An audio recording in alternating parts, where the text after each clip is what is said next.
Action here as we're underway. Marlon Chito Vera is in the gold, Song Yadong in the black.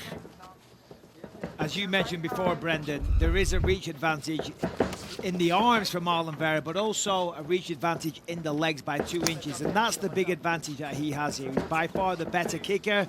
But Song Yadong, if he can get on the inside and minimize the reach advantage, he's got far more heavier hands. Despite the 5-fight win streak for Marlon Vera, he's an underdog at plus 160 tonight. Song Yadong minus 190 and trying to put together that 1-2 combination.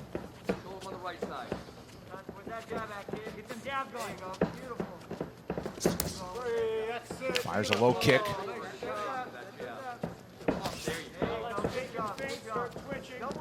Toyo Tires, the official tire of the UFC. Nice job there from Vera, covers up well. Yeah, I was just going to say he's obviously trained that because perfectly Song came in and it was a real tight guard. And Chito just stays so calm in there, doesn't he? Even though he knows that powerful right hand is coming, he just sitting in the pocket, taking his time. Yeah, he's just trying to get a read on him, trying to get a read on his timing and his rhythm, trying to see what feint Song's trying to use to get on the inside. But you got to be careful as well. Sitting back and waiting too long can sometimes, you know, go against you. But that's what he's doing. That's a nice, fast inside low kick there by Chito. And Chito Vera has showed poise and toughness despite having to battle through some of the early parts of the fight. 5 fights in a row that he's finished, but only one of those came in the first round. He'll go into deep waters. He'll kind of take a shot and come back later in the fight. Take a shot, yeah, he'll get hurt and get beat up for a little while and then figure it out, just like he's doing right now. I think he's just taking stock. Oh, absolutely. I mean, the people that he's surrounding himself with now are some of the best in the business, and he really is championship material. I mean, this is an incredibly tough fight for both gentlemen here, and whoever wins this one is going to take a big step up. Oh, man. He got him flinching hard on that one, Mike. Yeah. Oh, I like that kick straight to that right hand from Yadong. Beautiful calf kick. That one was heavy. You mentioned the team, Michael, of Chito Vera, who's been several years now in Southern California at Team Oyama with Colin Oyama in his corner, but he's added Jason Perillo recently as well, Michael. Yeah, Jason Perillo, one of the best boxing coaches in the business. Colin Oyama has been around forever. Daryl Christian is an Olympic wrestling coach.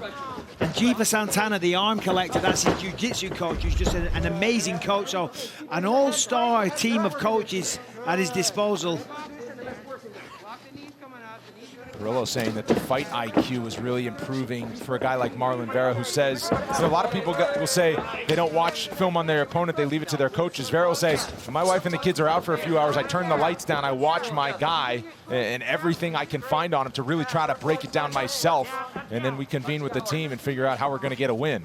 Yeah, I always like to watch my guys, but not too much, you know, because at the end of the day, you know, what I found through my experience was if you're watching a fight and you're watching their knockouts and you obsess over it and you're watching it over and over again, then when you step in the octagon, you realize that this man, you've just watched him for 3 months knocking people out every day on TV, and it can make you a little tentative. So towards the end of my career, I stopped doing that. I would watch them once at the start of training camp, know what they're about, and then that was it. Yeah, I agree, Mike. Same thing. I get a read on what I think are some tells, especially early on when you're not as nervous about it, you're not as anxious. Then I sit back and let my coaches handle it. These guys are warming up now, though. A little feeling out process at the start, but they're both connecting. Song's landed a couple of good ones. Chito's got the clinch here, looking for the tie knees. You can knee the body, Song. There's no inside troops against the cage. Don't do that. There. You hear the voice of Uriah Faber in the corner of Song Yadong, who ventured from China to Team Alpha Male in Sacramento a few years ago. Nice head position. That knee's right there, so be careful of that knee. Marlon's been working a lot of clinch work here. Daryl Christian, that's one of his fortes. I used to train with him as well. It was just clinch, clinch, clinch. So no stranger to working on the fence here for Marlon. Turned in nicely. Trying to soften up the legs of Song Yadong is Marlon Vera with 30 seconds to go in round 1. 30 seconds, baby. 30 seconds. Real close round. Yeah. Chin, Song. Forehead on his chin. Right on his chin. Bring your head inside. Good. Now, ready to break it up. They're fishing for the tie nice clinch knee to there the for a body moment. Yeah, both guys are fighting for the clinch. You got to be careful though with the man. Oh, real nice elbow. Very nice. Look at this. This is a real nice clinch fight here. Signal for the final seconds of round number 1. As Vera firing off some knees to the body. Song's just chilling. Ready for round 2, as are we after this. Mission ace Felicia Spencer. It's UFC 250 only on pay-per-view, and it can only be seen on ESPN+. Well, really good work from both corners there. Perillo calling for more action, wanting Chito to push forward, use the jabs, try and open him up. On the flip side, Team Alpha Male saying, we want a takedown in this round, so both guys giving good advice. Total strikes just about identical, although Song Yadong putting together a couple of nice right hands there. So fast. And you know, if you're Marlon Vera in the first round there, he was a little tentative, because when you're going against somebody that's known to be this big, massive power puncher, you got to be careful. But he took his time. He's had 5 minutes. He's like, hold on a minute. I've got the reading. I'm fast enough to evade those punches, and I'm tough enough to take them if he does connect. Trying to use that leg reach. Marlon Vera, as he fires off a kick on each side. And you can see Vera working the legs of Song Yadong while Song is going headhutting a little bit. And now working the body there on the combination. Unbeaten in 5 UFC appearances is Song Yadong. He's won 4 of them to go along with a draw. He's got 3 performance of the night bonuses in his 4 wins. So when he's getting his hand raised, chances are it's a jaw-dropping performance. Oh, that was nice work by Marlon there. Yeah, Parried the jab, came in 2 double lefts, closed the distance, got the clinch. Seems to want to get in there and fight in the clinch. Yeah, well, I guess in round 1 he had control of Yadong. If you've got the clinch, if you're in it close like that, in such close proximity, Song can't hold up on those big, powerful punches. They're just little small ones on the inside. A couple of nice right crosses for Yadong with a direct connection. Vera, as always, showing the toughness. He'll walk right into the fire. Yeah, doesn't seem to be too worried.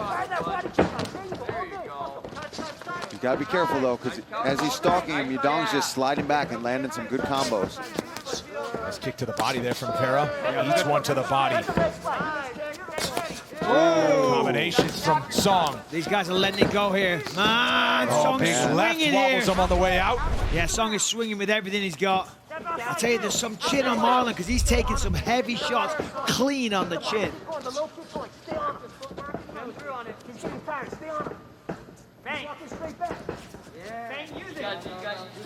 Still advancing is Marlon Vera, as Song looking for those counter strikes and tries to put together another combination. Oh, nice left hook there from Song. Uriah Faber has said he believes Song Yadong is the future of the sport with how great he is. Just 22 years old. This is his 21st professional MMA appearance. And probably no better training to find for guys of his size than Team Alpha Male in Sacramento. That was a nice one too. Both guys having a lot of success here. Both guys landing, but Song, you know, he's landing the cleaner, heavier shots. And just throwing more. He's busy. He's moving back a lot. But he's throwing a lot of combos.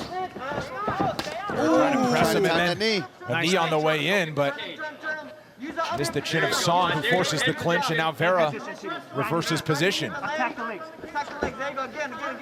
There you go. Beautiful. Just keep pounding his legs. Yeah, keep him here. Yeah. Stay busy. That's good work. Just keep kneeing those knees, or the thighs, pardon me. That leg. Head position. Driving it in, slow down the movement. Whoa! Man, now got this turning into a firefight along the fence. A fight in a phone box with elbows. My kind of fight. My kind of fight as well. Look at this. Now they return to the center. No slowdown in the action, though, as we're under a minute to go in round 2. No, and that's the thing about Vera. He stays so calm and moves forward. You don't ever really see him slow down because of that. He doesn't overexert himself. And you see Yadong putting everything into these shots. Yeah, Song put together a real nice combination there. Marlon's looking for the knees. Oh, wow, a nice counter right. Much more even in this second round. Now, Nice body shot. nice work That there was a from Vera. heavy body shot. Song felt that one. Back in the tie clinch. Final seconds here, round number 2. And these two are still swinging big. But we'll get to a third round. It comes up after this. Third and final round. And look at Vera go right across the octagon. That was awesome. But Perillo said busy, busy, busy, Yeah. which is absolutely right. I mean, listen, it was a very busy second round, but whoever wins this will win this round with a higher output. Yeah, I agree with you, Mike. They got to get busy, and both guys met right in the middle. But Vera's had success in here. He landed a beautiful knee right on the buzzer. I wouldn't say that it was illegal. That's huge. Oh, Right into, well, half guard. almost into mount, Brendan. Yeah, almost. Almost into mount. Got a little excited there. That was beautiful. I think this is best case scenario from in the guard. He can land ground and pound here because a Song will scramble so crazy, especially working with Team Alpha Male and Uriah. If you leave him a space to underhook and pop his hip back out, he will. Well, I think Marlon has an advantage in the jiu-jitsu here. But he's got to go to work. He's got to make this position pay. He's got him down, got him where he wants. He's on top. He's got the advantage. Look out for the up Good kick. shots. Here's where his reach can come into play and use it to his advantage as well. Marlon Vera is a black belt in jiu-jitsu. He's got 8 wins by submission, 5 different techniques of those 8 stoppages by tap out. Real nice work by Song here, though. Back to the feet. Controlled the head. Oh! Ripped the body big time there. So a nice first 90 seconds of round number 3 for Chito Vera.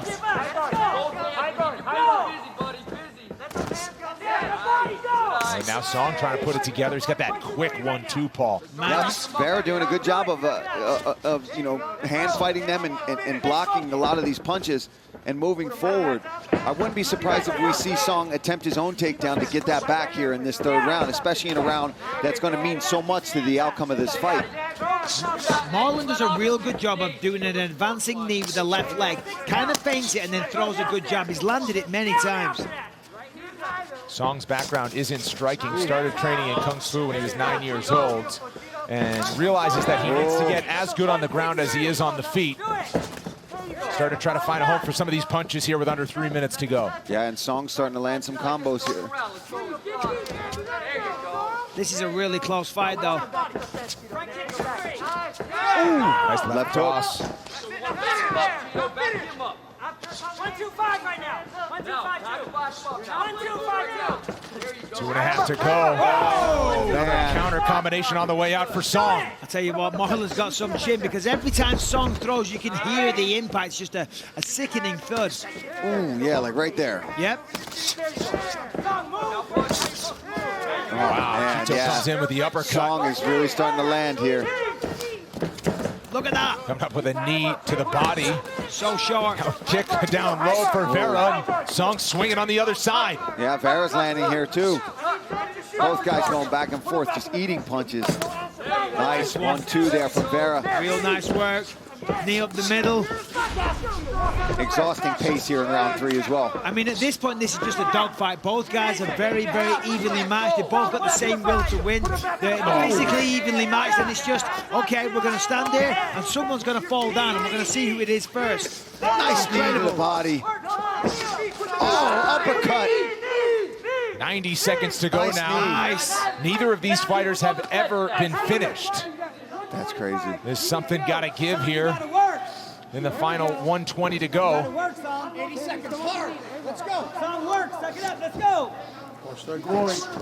Each of these guys has landed more than 100 total strikes through about 14 minutes. Yes. Marlon, look at that. Nice Real nice trip. Great work. You got 1 minute. Go. Second takedown of round number 3 for Vera. That's definitely going to get in the third round with the 2 takedowns. Let's go. Get up. The first 2 rounds are very close, though. Work now. Oh, man. No return. Keep it tight. Vera is in incredible shape to be able to push the pace that he's pushing right now. Elbow. Song is still there, throwing hard as well. Nice look at sprawl. that. Yeah, real nice work. Dominant position with 30 seconds to work here for Chito. Chito showing his slick submission skills. Real nice work. He's almost in mount. If he steps over. Excuse me, grappling skills, not submission skills. Same thing. Same thing. I got you. That's the same thing, right? It's the same thing. Final 15 seconds Elbow. here. Elbow. Look at that. 2 good shots. Tremendous work by both men. Yeah, Song has got a, man, Well, what a 15 minutes of action, and unofficially the most amount of significant strikes each of these guys has ever landed. And one more as Chito going a little acrobatic. These guys are going back and forth. Here's that nice left elbow from Vera, right in the middle. That boom, jab right down the pipe. Both guys trading back and forth. Yadong had his moments too, just cracking Chito. Oh, big swing and a miss. But in this clinch is where he was doing his best work. Look at that. Oh, my goodness. This was the whole third round, back and forth. Big body shot. Mike noticed that one, that left hook to the liver, and ultimately gets this takedown here as well. That was clutch going into this third round. And Vera, by unanimous decision, Sandhagen. Prove I can repeat my cousin's success. Nurmagomedov in black, Kelleher out of the southpaw stance in green. But a very different approach. When you watch Umar, he's one of the most dynamic kickers in the sport. Absolutely, and I actually got confused with the last fight with Tegera. I was talking about Nurmagomedov, so my apologies there, because you said he's not. Tegera was a little lacking on the field. He's got great kicks, though. No, it's Umar. Umar Nurmagomedov has, he throws his kicks like a whip. Yes. He's got one of the best question mark kicks in the sport. Yeah, Javier Mendez talks about them a lot, says they're just beautiful. Look at that. I mean, he throws it off of it looks like he's picking it up to throw the front kick, and then it circles over, hence the name question mark kick. It's a beautiful kick. Is very hard to do, especially like that. With the lead leg as well. With the lead leg, the back leg, you get a little momentum on it. But the lead leg to do it like that, I mean, that is special athletic ability. Hand and foot speed on display early from Nurmagomedov, who had a healthy amount of respect for Kelleher coming in tonight. You can see the family resemblance just to look at Nurmagomedov. Yep, you can see that he's Khabib's cousin for sure. You see that left hand there, just so nice. Not looking for the knockout, just putting it out there. One of the things that Khabib has commented on is that if Umar could get his boxing up to the same level where his kicks are, then he would be a truly elite fighter. He's got good hands, but elite kicking technique.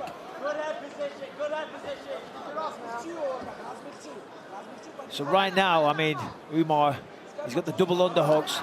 Brian's going to try and pummel one of the arms and get an underhook of his own. Then it's a 50-50 scenario. Then he can work on getting off the fence, because make no mistake, you don't want to hang around here with anybody named Nurmagomedov. That hand there that Brian used to post was absolutely essential in staying on his feet. So he's defending well, but he needs to escape the position. You see he's trying to force an arm in, trying to force an underhook. But the squeeze of Nurmagomedov is so strong. Both of these guys compete traditionally at bantamweight. This fight at featherweight. They had about 3.5 weeks to prepare for this date. Nicely defended. Tried to take it down and then bring him back the other way. Kelleher so far, yes, he's defending, but he's defending on the feet. He ate a nice knee to the body there by Umar. And he felt it as well. You heard him exhale. Look at the great timing, but look, Kelleher, rock solid. Straight back to his feet. Not easy to do. Once again, can't give up his back. He's making a mistake. But Nurmagomedov, I almost called him Khabib. What am I saying? He forced him to give up his back. That was the only way he could. Oh, he's got the neck. He's got the neck. Keller's going to tap. There it is, 14-0. Is the real deal. Wow. Very impressive how quickly he got that done on a veteran like Kelleher.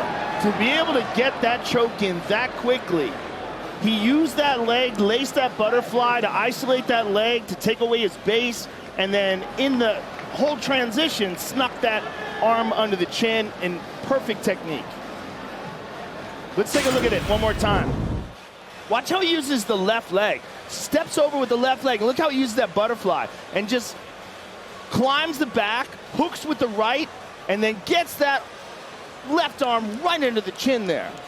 And we're having a hard time seeing it from this angle. Just perfect.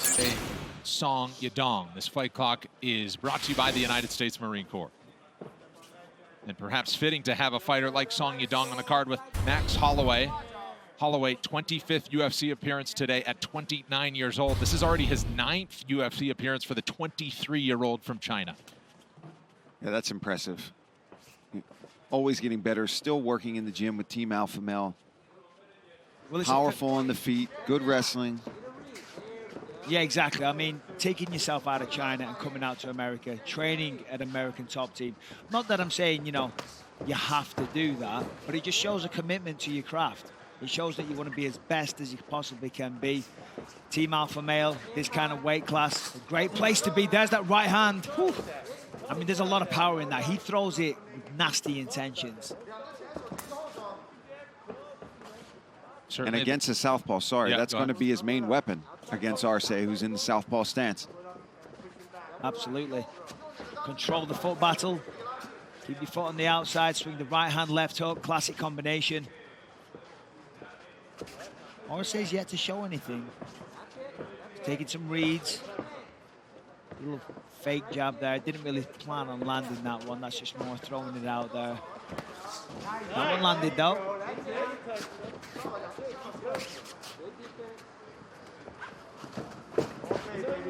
Second appearance in the last 4 months for Arce after he was out for more than a year and a half. He wants to stay busy, wants to get 3, maybe 4 fights into 2022, but he knows first things first is a really tough test against a ranked opponent, and perhaps his avenue to the rankings is a big victory today. Yeah, listen, if he can go out there and get a victory over somebody like Song Yadong, I mean, it says, I've arrived, I'm here, I'm a contender. I mean, yeah, he's not one of the top guys in the division, but he's a well-respected opponent that's been in there with the likes, as we said, as Marlon Vera. Oh, there he is going to work now. Great head movement, though, by Arce. Now you got him against the cage. He can't touch you. Fix the kick in there. The corner of Arce screaming out, he can't touch you. I don't know about that. Yeah, I'm not so sure. Maybe not the best advice. Arce looking to ride the wave of momentum out of his gym, Tiger Schulman's in New York, home of Shane Burgos, who got a really gutsy victory last week in New York City. Yeah, that was a tremendous fight Great against fight. Billy Q. I mean, come on. The only problem there was that Unfortunate card plays for Chandler those. and Gagey went Yeah. first, and that just blew the roof off the arena. Yeah. And then afterwards, everyone had to take a break. But then when you look up and you look at the fight, it was sensational. It's like, why aren't the crowd making more noise? It's like, Right. well, They're tired. they've only got so much to give. Shout out Justin Gagey and Michael Chandler, by the way. Thank you for that fight, because that's what this sport is all about. Incredible stuff. But anyway, back to this one. Let's go, baby. Final 2 minutes, round 1. Chess match on the feet so far. Song Yadong's signature performance. We talked about the right hand. There it is as he moves forward with a combination. And he shut the lights out on Alejandro Perez back in the summer of 2019. That's certainly his most noteworthy victory thus far. Yeah, Song did a good job of using that right hand to close that distance and then land it flush with that left hook over the top. Yeah, Song's taking his time, but he's doing a good job of cutting off the cage, forcing him backwards. And then when he does explode, he looks dangerous. Oh, Nice body kick. Oh, man. Fired right back. Heating up. Come on. This stuff down the middle. And Song Yadong will use that right kick to his advantage quite a bit. Attacks really hard with it to the body. And that's going to be a great weapon as well for him, facing Arce in the southpaw stance again. Right hand, right kick, and those are both Song's strongest weapons. As we know, though, for Arce being in the southpaw, if he throws the same kick, Oh, yeah. the power kick, that's hitting the liver. That's it hurts a lot more. The speed of those kicks from Song. Yeah, it's so fast. Very fast. One step and then go. Making a miss. There we go.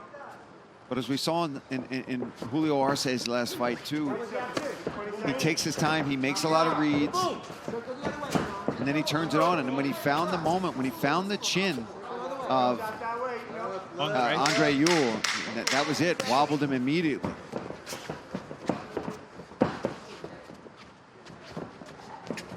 Round 2's coming up after this. Next Saturday, two of the bantamweight division's best jockey for title contention. Brazilian Jiu-Jitsu black belt Ketlen Vieira faces female mixed martial arts pioneer Misha Cupcake Tate. Main card starts at 6 p.m. Eastern, prelims beforehand at 3 Eastern, noon Pacific. ESPN+. I gotta say, I really enjoyed the corner work there in the corner of Julio Arce. Very, very real and matter of fact. He said, listen, you know, you lost that one, let's be honest. But then Julio's like, this is the round. This is where I go to work. This is where I'm going to step on the gas. And he is already off the bat, Michael. You see he comes out way more aggressive, throws a head kick, throwing more hands. And again, that seems to be how Julio Arce likes to work. He likes to make reads. Some guys, I don't want to say they throw a round away, but they take a minute to get adjusted, to figure out what's coming at me, what reads can I make, and how can I counter.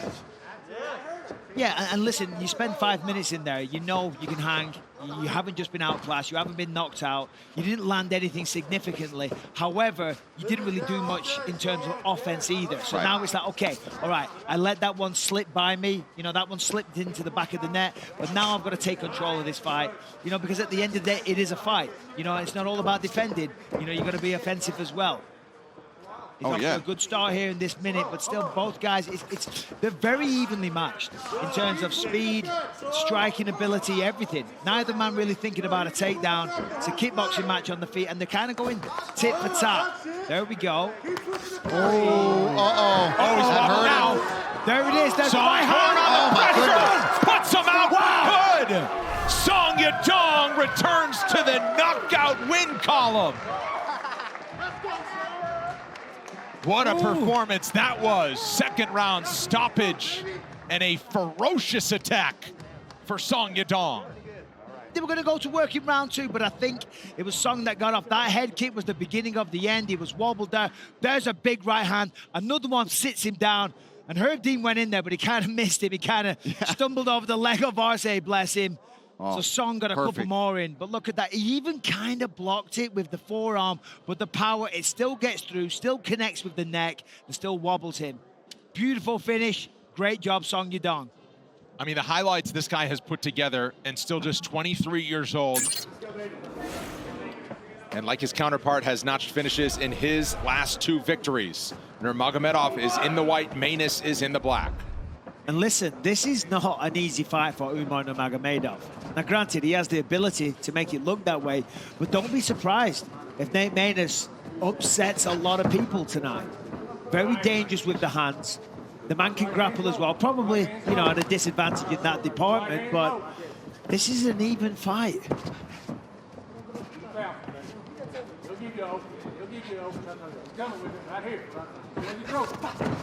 Look at how he puts that front roundhouse kick up like that. He almost caught the chin there of Maness as he pressed forward. Yeah, no, very fast.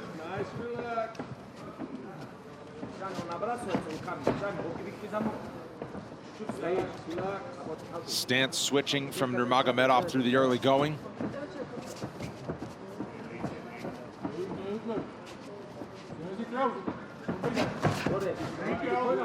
Maness backs him up with a charge across the octagon again. And the bantamweight division right now is just so stacked. Nate Maness even talked about it himself. He said, listen, you know, I want to work my way up. The problem is the division is so stacked, so many champs and former champs. You got Aljamain Sterling, of course, TJ Dillashaw, former champ, Dominic Cruz, Jose Aldo, Chito Vera, Cory Sandhagen. You know what I mean? Oh, very nice. And Nate kind of put himself into that position, unfortunately. It was a bit of a slip-up. I think he closed that distance, found himself right in front of Nurmagomedov and clinched on. He just took advantage of it right away. Guard closed for Maness from bottom position.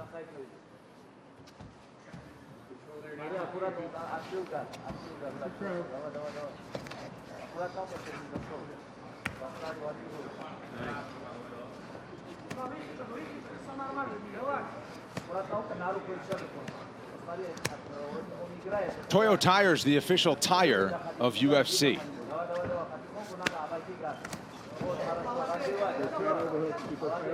Elbow from Nurmagomedov as he stays busy on the ground and postures up with the lower half. Upper half is suffocating him. Yeah, just insane pressure.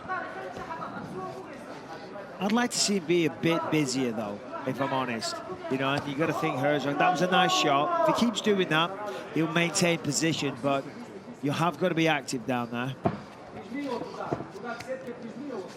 And on the flip side, Maness, when he feels the momentary break from Nurmagomedov, when he's going to posture up to land the shot, that's when he's going to try and cross-face across the throat, get a forearm in there, get a knee shield in there, get the instep, just try and maintain the separation and work back to his feet.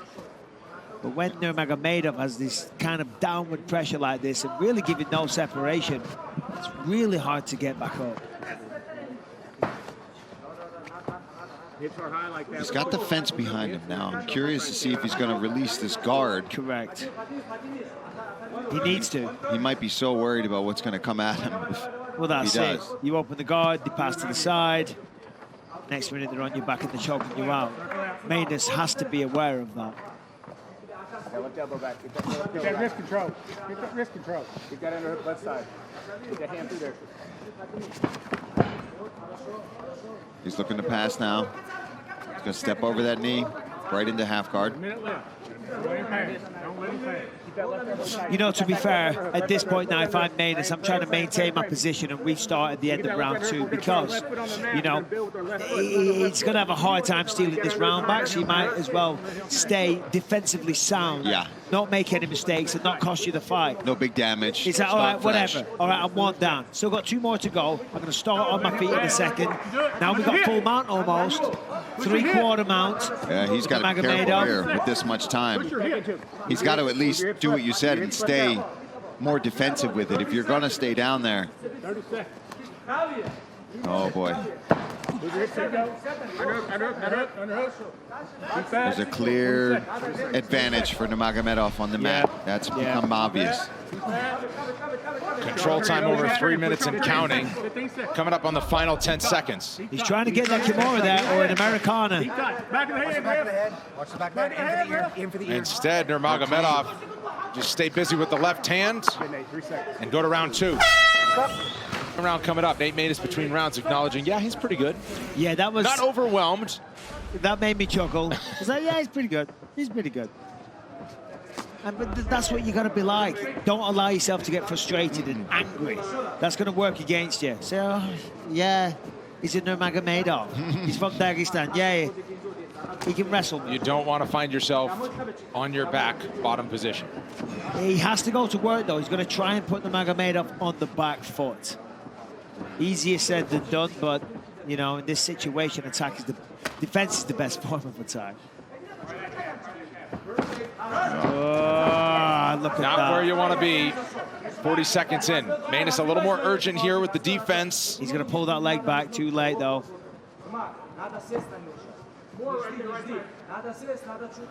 Made it look easy.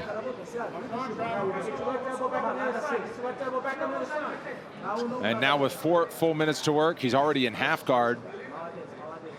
Yeah, he's going to try to slide through. Whenever he wants, he's inside control. There he is. And Khabib really wanted him to try to get to the back, and he basically said, the fight's yours. I mean, he's fully in control here. Sliced through the guard there, made that look relatively easy. He's trying to isolate the arm. Tried for the mount there. Nate recognized it. Collected half guard, nice work. And Maness has taken to wrestling and has told us that he enjoys it quite a bit, but his entry into combat sports was through boxing when he was 15 years old, so he is not this decorated high school wrestler.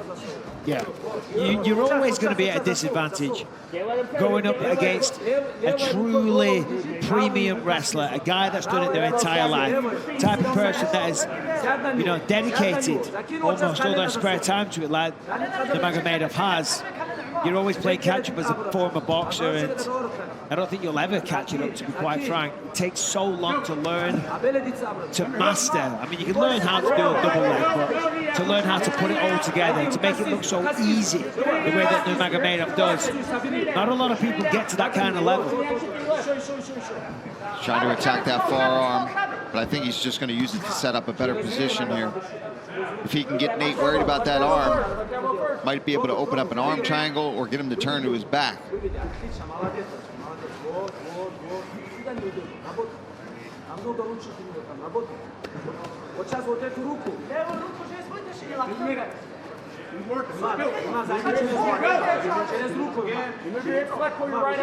Just over 2 minutes to go in the second round. Nurmagomedov has ended both of his UFC wins inside of 10 minutes. One in the first round, one in the second. Full side mount. Tried to step over into mount. Instead, he'll go knee on belly and try to land some damage. Yeah, Nate gets his half guard back, but Umar keeps sliding through whenever he wants.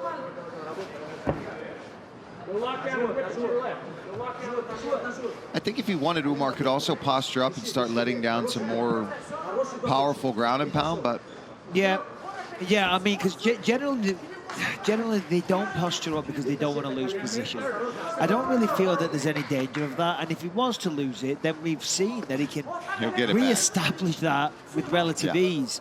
So, you know, I mean, it's been a near perfect performance. The only thing I would suggest is that as a guy that has so much star potential, to really try and reach that potential, you know, people want to see finishes. You do want to see people take a little bit of a chance as well. You know what I mean? Playing it, you know, being so technically great but taking no chances. And by the way, I'm not being critical of him. You know, what he's doing right now is phenomenal. I mean, what he just did there, the way he's riding him expertly, position to position. Oh, heavy elbow. Nice. But now I'd like to see him just try and put a nail in this coffin, so to speak. Maness starting to take a few risks, giving his back to try to get to his feet. That is a dangerous proposition. Magomedov with a hook in. Just under 30 seconds. Can he flatten him out here? Oh, body. Short time with 15 seconds to go, but Nurmagomedov even in a more dominant position than he's been in. Can he swing to the horn? Maness able to get back and play just enough defense to make it to a third round, which is coming up next. Third and final round. Last chance for Nate. Two firmly in the books for Nurmagomedov through 10 minutes. He's got to let it go, Brendan. He's got to go for it. And I know that's, trust me, so much easier said than done. But you know you're down 2 rounds. You know that if it hits the floor, you're at a major disadvantage. Throw a flying knee, look for uppercuts, throw a head kick. Oh, speaking of head Somebody kicks, did. He got the memo. But you're right, though. It's time to, you know, he's got to take a chance. He's got to, you know, put himself at risk. Because the worst that's going to happen is you're going to end up in the same spots you've been in the first 2 rounds. That was phenomenal. You don't see that very often. To the face. It wasn't even so much a push kick, though. He raised it up real high and then it stamped it in his face. Not easy to do. I don't know what your flexibility is like these days, Paul. Not that. Yeah. It's never been that. That's insulting. You know what I mean? For someone to do that. It's like, really? His front leg is so dynamic. You're just going to stamp on my face from a standing position? Yeah, it's almost, could you kick me with your shin instead? It's like, can you just not embarrass me? I'm sorry, Nate, I'm just kidding. There you That's go. good. That's what he's got to do. There it is again. This coach's cam is brought to you by Proper Number 12 Irish Whiskey. Go right now. The corner of Nate Maness. It is nice to see Nurmagomedov on the feet and really, you know, showing the world what he can do. 2 cross 3. 2 cross 3 right now. 2 cross 3. Southpaw 2-3. Southpaw 2-3.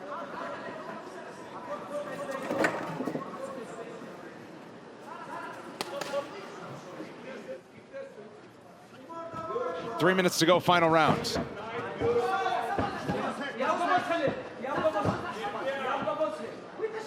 Nurmagomedov 2 for 2 on takedown attempts. Give him another one. Now Nate finds himself against the fence again, so he does have opportunities here to try to get back up. But Yeah, he's got to maintain that overhook with the left hand. Ooh. Open the feet. Try and tempt Nurmagomedov to try and step over to half guard, which that happened from that elbow. Dude, you heard that elbow? No. Oh, that clack. Look at his, he opened up a nice knot. Clickety clack. Yeah. But yeah, operating from the full guard isn't going to achieve much. And now Nurmagomedov dominant position. And I imagine Nurmagomedov won't be happy unless he can get Maness out of here in this. There's a big mouse on the forehead of Maness there. There are big elbows as well, right with the points of the bone.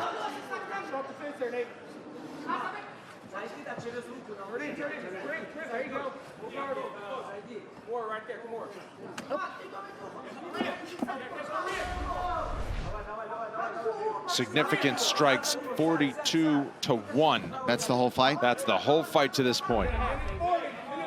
Who's got the 42?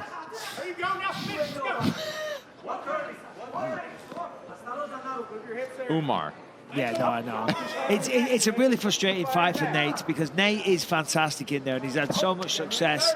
You know, three wins so far inside the octagon in his UFC run. And I think, you know, and again, I don't want to be disrespectful to Nate Maness. He's a tremendous fighter, but seeing how dominant Nurmagomedov is being, I really feel that he's living up to the hype. You know, I mean, he's talking title shots already. He set his stall out. He said what he's going to achieve, and you know, performances like this only reinforce that because Nate Maness, it's not an easy out for anybody. And he has great grappling of his own as well, but there is levels to this. And what we're looking at right now with Nurmagomedov is the top of the food chain level. I like the elbow action here from Nurmagomedov, getting busy. Yeah, there's, look like somebody we knew before with those hammer fists. Final 20 seconds as Umar Nurmagomedov looks to put a stamp on this one. I think Nate's just trying to let him punch himself out. Final 10 now. Dominance showing more than 10 minutes of ground control time. One takedown in each round and more than 100 total strikes landed. Umar Nurmagomedov is going to stay undefeated. By unanimous decision, Umar Nurmagomedov! This fight clock is brought to you by Toyo Tires, official tire of the UFC. Ricky Simón, the small favorite, is in the white. Song Yadong is in the black. What we got that's long? Yes, good. That's good. Simón, very much known as the grinder. He has landed 14 takedowns in a single UFC fight. That was with 3 rounds to work. He says he'll get better with having 5 rounds. The cardio, not an issue for him. First, you ready? Watch that counter. Guard. That's it. Relax. Back in those hands. Go feint. Start feinting, Ricky. You're gonna go with your feint. You're gonna go with your feint.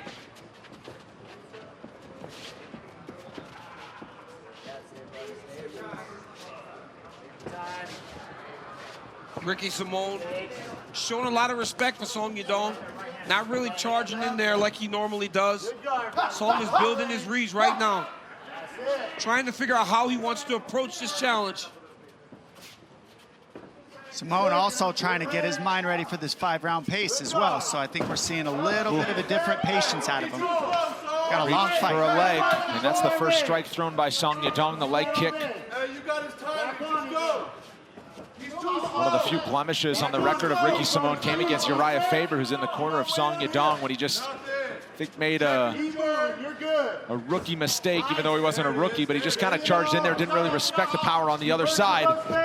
Perhaps more calculated as he looks to throw himself in the fire here.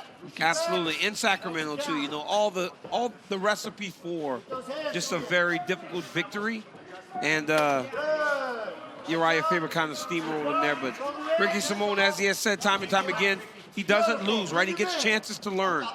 And that was a chance to learn. So you stance switch, and Song claps the body. You could tell Yadong's team knows that Ricky shoots after that right hand because they're looking for that back knee right up the middle. You saw Song land the calf kick and then come with the right knee.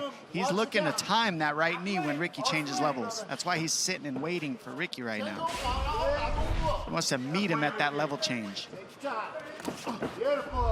Fingers up. He's looking for an uppercut or a knee, something to scoop Ricky Simón's head up when Ricky changes level. That's what you can see out of Sandhagen right now. Bit of a layoff ending for each of these fighters since they were last in action. For Song Yadong, it was a main event against Cory Sandhagen right here at the Apex last September. That was called after the 4th round because of a cut above the left eye of Song Yadong. That was pretty gnarly. It took him a month to heal up from that and get back to training.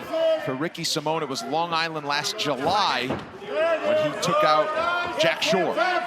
Clinch along the fence. First time tonight they lock up. That was a beautiful double jab right hand landed for Ricky Simón. Song tried to get a little more aggressive, and Ricky dove into the clinch. How about Song here? He's doing a really good job of controlling that clinch.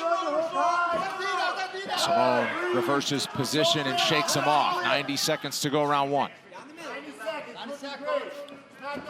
Oh, big clubbing right hand from Simón. And that's, both of them have a super good right hand, and they're both going to be dodging that the whole fight from one another. Simón lands the first right hand, though. A smile after eating the leg kick from Song. I think when you look at Song, I think he believes he checked it and it hurt Simón on that one. Yep.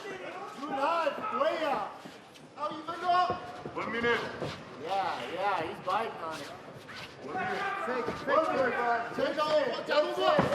Oh. Quick left from Song that time. When Song Yadong explodes into his strikes, he is so fast. He gets right in your face. And Simón right now is level changing every time. He's got to be very careful that Song doesn't throw a knee up there, right up the middle. And you may have overheard the Team Alpha Male corner of Song Yadong. I think Simón's starting to bite on some of these feints. Perhaps it provides an opening. 25 seconds to go in the first round. Jab pull. Draw you in. There it is. Good. All good. Hands up. Keep scoring with that low kick. Ooh, big swing and a miss twice. There will be no commercial break. Several fights, and it has paid off. Fernando Padilla out of that camp tonight as well, getting the big win over Julian Arosa a few fights ago. Yeah, you good? Yes. Song believes he found an opening. He's kicking and a little trash talk as we start round 2. That jab is going to be huge for both these gentlemen because they're so good at landing and finding that power shot. A jab will really help them find one another. Yeah, keep banging those knees. Keep banging those knees. Especially because they're close to the same height. Hands out front. John, you surprised at all? Only 2 takedown attempts from Simón in the first round, didn't land any of them. Not surprised at all because it's a 5-round fight. You got to be careful with your energy expenditure for 5 rounds, especially against a guy like Song. Also the fact that Song just defended it so well. Yeah. Right? That was much harder than... Hey! Song Yadong trying to pause here. Guillotine attempt from Song with Simón locking his hands. And he's out of it. Turns into a takedown for Simón. That was just a beautiful transition for Simón there. You have to give credit to him because he got hurt, he got rocked, and then dropped down to a double at the perfect time when you saw Yadong attack. You got to change levels in those situations. All right, we're seeing...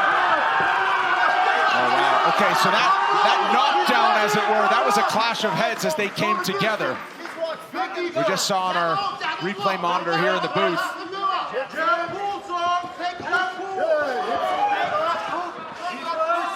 And we just saw a no contest last week after a fight-ending sequence between Bobby Green and Jared Gordon. And then Kelvin Gastelum had a clash of heads against Chris Curtis in round 2, which perhaps played an influence in the judges' scorecards. Nonetheless, we play on here, 3 minutes to go.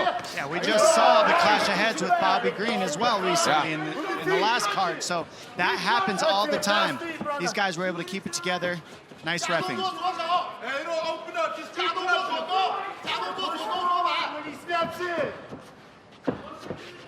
Big left hook coming. Oh, body working Song Yadong. Song throws so hard. His punch, he is not holding anything back. When he gets in the range and he lets his hands go, he is throwing to try to finish Ricky Simón every time.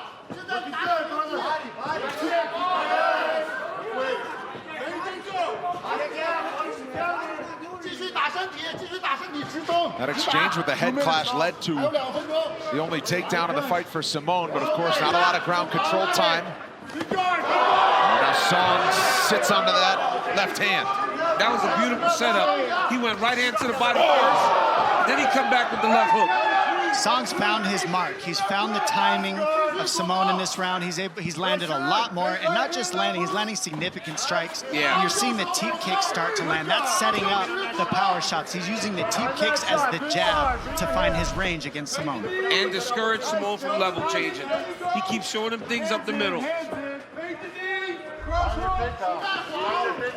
He's also showing that knee and then going to a southpaw right hook left overhand. That one right there, very clean. He shows the knee to stop Simón from going underneath his punch, and then he follows it up from a southpaw stance. It's very creative. Ooh,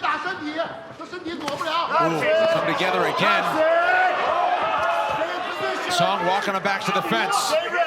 Great balance by Song on these punches as well. He's keeping his balance, not falling over at all. He never overthrows, D. He just throws it from the right position.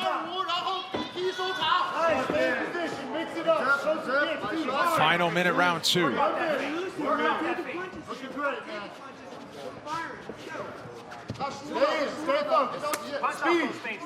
off the feet and work 45 seconds. There you go. Load up. Good. Hey, don't reach. Don't reach. Don't be there.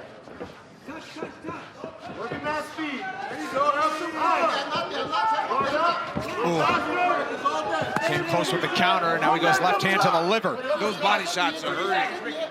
Every time Simón gets caught along the fence and he starts to lose him, he doesn't go to the head, he goes to the body.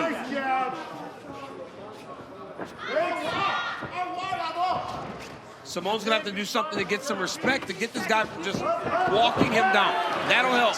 You called it, DC. More takedowns. It'll help Ricky Simón. Top half, and Simón trying to score here in the final seconds, as is Song Yadong from bottom position with some hammer fists. How about that for a frantic exchange to cap the second round? Third round underway.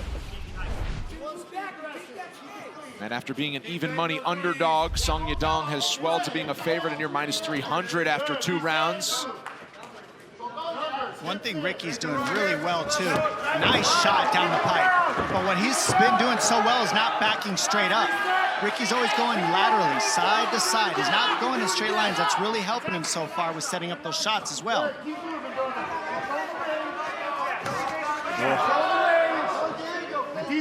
3-2 from Song that time. We're at the corner of Ricky Simón, tell him if they believed he'd be able to get a takedown, and that time his left hand got too low. Ouch. Not a body shot. It was below the belt.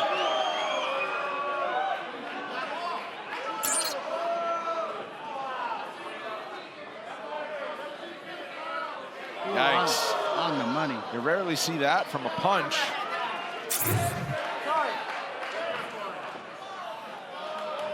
Luckily, Simón right over here. Right there. Appears to be dealing with it well. Song.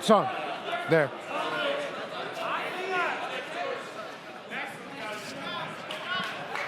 You ready? Okay. Hold on, stop. We're right there. I know you came After down. a break Just of watch under it. 1 minute, your action will resume.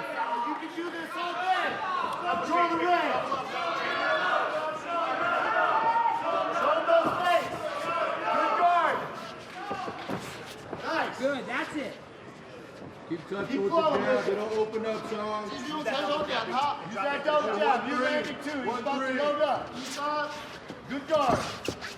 Bring him in. Feint the knee. Hey, feint the knees when he's sliding back like that. Now bring the hands afterwards. He gets close. So call you out. Stay in position. Looking good, bro.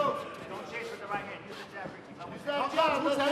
Bit of a chess match going on the feet right now. 90 seconds into round 3. Step in from Simone that time. Right there.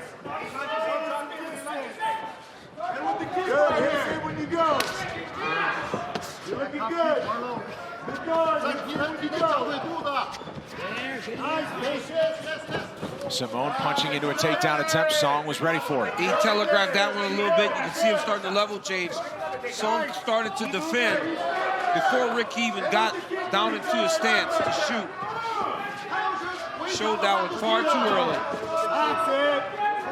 I think Song knows that Simone pretty much is just looking for the takedown behind the hands. It's not really like throwing the hands just to land the hands. Yes. And so it's keeping Song being able to just see that second piece of the transition. And that's why he's not respecting the hands. Because he's not throwing things to hurt him right now. He's throwing it to set up the shot. Yep. Oh, we saw that again in round 2. What do you think he should do, Dom? Well, he's doing that right there. Double jab, feint in, and then when when Song reacts, then time your shot. But you got to put two together. It's And just not hit him easy. hard. You might just need to bite down on the mouth guard, throw a right hand with some intent to let Song Yadong know that I am going to tag you hard if you don't show me some respect and you stay in my face the entire time. Eventually, you got to stand your ground and just let a nice 6-punch combination go to the body and head, or ending with a high kick to show him I'm here to knock you out too. Something like that. Well, because look at what Song's throwing. Yep. Right? He knows that he is under attack from the takedowns. Left to a reaction from Simone, who circles away. Bring him to you. Keep hurting him, Song. Simone wore it well and recovered well, but that wobbled him for a moment. I like the body work of Simone. That would really support him, just to keep faking up high and then go to the body of Song. Because that's what's landing for him. It's hard to hit Song in the head. He's having a tough time finding him.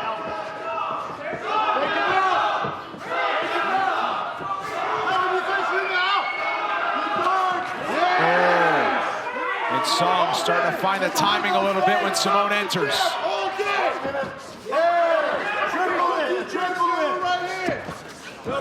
There's a combination that backed him up. Final minute of round 3. I think we're going to see Ricky try to really pick up the pace in the next 2 rounds, if I'm going to be honest. I think that's part of the plan. It could be wrong, but if I'm Ricky, I'm kind of like looking at this style. He's kind of conserving a little for only 4 and 5, but I don't know. Now he has to do something different. Yeah, Song because is if strong. I'm judging the fight, he's down 3 rounds to 0. Yep, I agree. I mean, that's the only thing I could think of that he's believing is, okay, in the 4 and 5, I'm going to pick up the pace on the takedowns maybe. Got to do something. And Song doing so well, moving forward and back, pressuring the right way, and really defending takedowns. Nice lean back by Simone, too. I mean, those leans aren't easy to time. He's got great eyes. I mean, he's got great eyes. Those aren't easy to Watch time. your head. Stop. We head to the main event rounds. Earlier, it was a clash of head that dropped. Exactly, yeah. Right, then you saw that one. Simone has a legit right to say, hey, man, we got to fix this. And the other thing is you can't walk into the pocket with your chin up. So it's kind of a mixture of, this is a fight.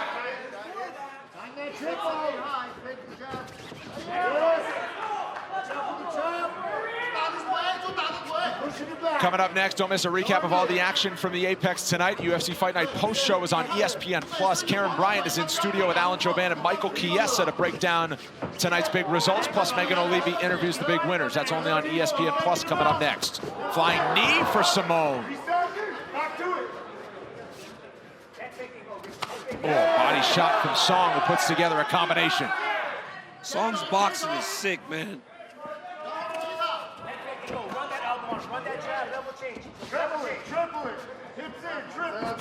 Yes, all day. Counter right hand from Song Yadong. All day. Here it comes. Simone's corner asking him to continue to move forward and level change.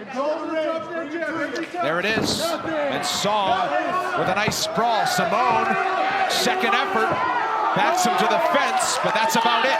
He did exactly what his coaches asked. They said when he defends takedown one, hit him with another one. This time he went 3 takedowns deep and none of them worked. You can do that all day. Keep scoring with the low kick. Keep flowing. His legs are busted up. Keep flowing. Keep flowing. Control that range. Good guard, brother.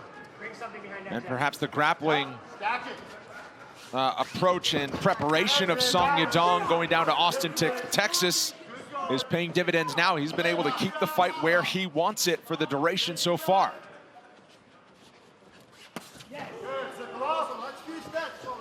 And again, look at how Ricky's circling instead of going straight back. He's trying to pull Song into something. I mean, Song's not biting, though. He's staying balanced. He's doing a good job being prepared for what Ricky's trying to set up so far. Yeah, Ricky's doing a good job of moving off the line. Yep. But, Dominic, this is new, right? This is not the Ricky Simone that we're used to. Ricky Simone is usually the guy going forward. So what Song Yadong has done is pretty much changed the way that he approaches the fight by just pressuring him and moving forward into him and putting so much damage on him that he doesn't want to run the risk of taking anything too big because he knows Song Yadong's too powerful. When in reality, I feel he would have more success on the takedowns if he was more forward. Shorter man generally wants to move forward, right, DC? Yes. In these fights with kicks and everything else. The wrestling guy wants to be moving forward. Ooh, nice big swings, nice counter from Song Yadong. 2 minutes to go, round 4. Simone has done a good job this round, landing some jabs though. And honestly, all night his jab has landed because I don't know if Song respects it. It's also not a full commitment to throw that jab, and it sets up his doubles. So the jab can get through. You just got to make sure you're stopping that double leg. Yeah. You don't want to eat the big shot. That was a good check by Simone on that one. Nice slip from Song. Evading damage on the retreat that time, and then goes right back into the fire.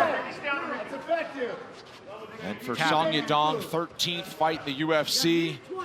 Looks to be evolving, still just 25 years old. So deep in his fight career, long on experience. Without a doubt, China's best hope for a male UFC champion, and proven that he definitely belongs in this bantamweight Shark Tank in the top 10. Nice, keep touching.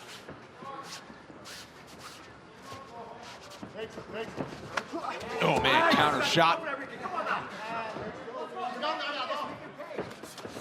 And he's starting to draw out some big reactions from Simone. Nice straight left there by Ricky Simone. Load again. 30 seconds. Bend the knees, watch the takedown. Nice jab, he doesn't like that.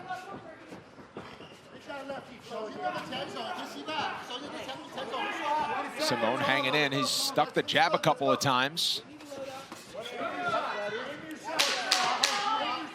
But Song Yadong has absolutely stifled where Ricky Simone is best. Oh! Down, sits him down right at the horn. Fifth and final round upcoming. Simone has his work cut out for him with 5 minutes to go. Needs a stoppage to keep his 5-fight win streak intact. Corner told him as much too. You're gonna have to go hit this guy. You gotta get him out of there, Ricky. With Dominic Cruz and Daniel Cormier, Brendan Fitzgerald, with you from the UFC Apex. Megan Alibi, part of our crew tonight as well. Post show is coming up next year from the Apex on ESPN+. Simone trying for a big comeback victory. And he lands a big right. Simone's team knows he's got to land a big shot and get Song out of there. He's behind him. Oh, nasty right hand timed by Song. And you wonder how recovered Simone was able to get with that 60 seconds. as Song Yadong perhaps looks to pile on. He's got the timing of Simone's jab, and now he's just throwing an overhand right over the top of it, clipping him in the ear every time he throws. See, every time. Followed it with another left hook. Simone is down.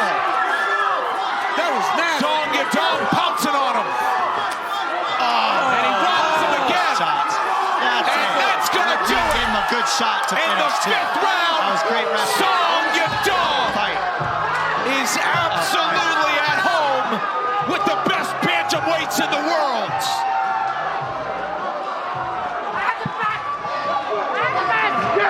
And what a response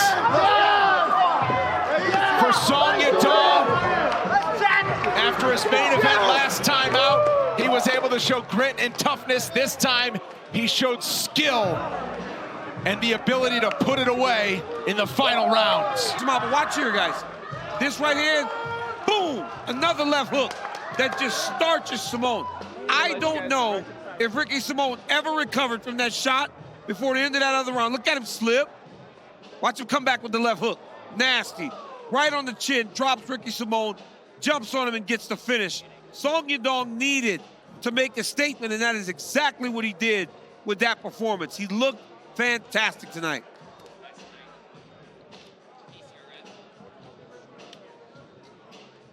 (2023). Nurmagomedov is in white. Almakhan counters in blue. And what a knockout that was, John. Nurmagomedov even jumped in the air. I think it was a flying knee attempt. That didn't connect. A right hand didn't connect, but the left hook did. Put him to sleep. There are myriad reasons why UMAR NURMAGOMEDOV is one of the more avoided guys in this bantamweight division, as Almakhan lands a body kick. When we asked him about it, he said, we're training like robots. Oh! Wow! Almakhan landed a nasty left hand, a right hand. Umar's on a single leg, but he's on that single leg because he was rocked bad. Yeah. That was a beautiful finish, though. Oh, man, did you see the finish? That was nasty. Did you see that finish? That's why you got to be well-rounded like this and have that kind of ability, because other people, this fight could have been over there. He was rocked badly. When I say finish, I mean finish on the single leg. No, I know. Right? He's down on the single leg. He goes into the middle, what we call an Iranian. You usually will pick an opponent up on your shoulders, but instead, he just peeked his head out to the opposite side, and it sat Almakhan down. Now, look, Nurmagomedov is still trying to shake off the cobwebs here. But trust me when I tell you this, he won't play the striking game with Almakhan again after what just happened. He almost paid the ultimate price. I said it a second ago.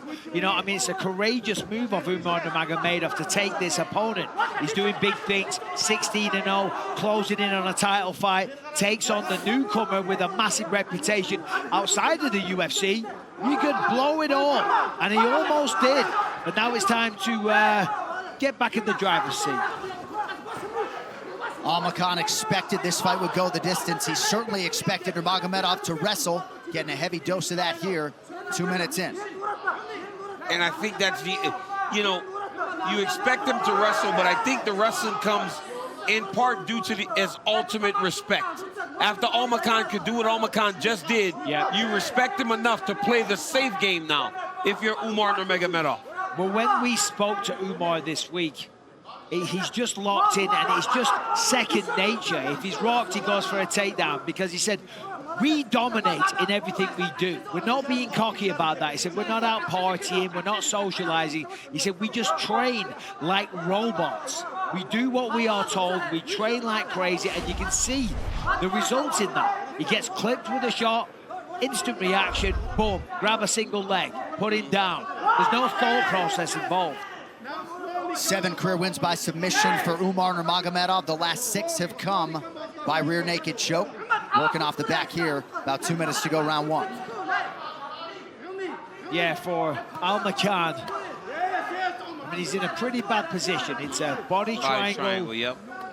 Nurmagomedov needs to get that right leg past. Oh, he's opened it now. That was an opportunity for Almakhan to escape. Well, he's trying to hook his arm with his right leg. He's trying to hook the right leg, the arm with his leg, to try to stop Almakhan from fighting with his right arm. Almakhan's doing a really good job of wrist fighting from his back. Now, what he needs to do is stop, change the position. He can't be flat over the top of UMAR NURMAGOMEDOV. He's got to find a way to slide off to one side and then start to try to rotate back into Nurmagomedov. A second ago, Nurmagomedov had his feet crossed, which is a big no-no. There's actually a submission available to Almakhan. Very, very basic one as well. He's trying to hook the arm there. Yep. Nicely done.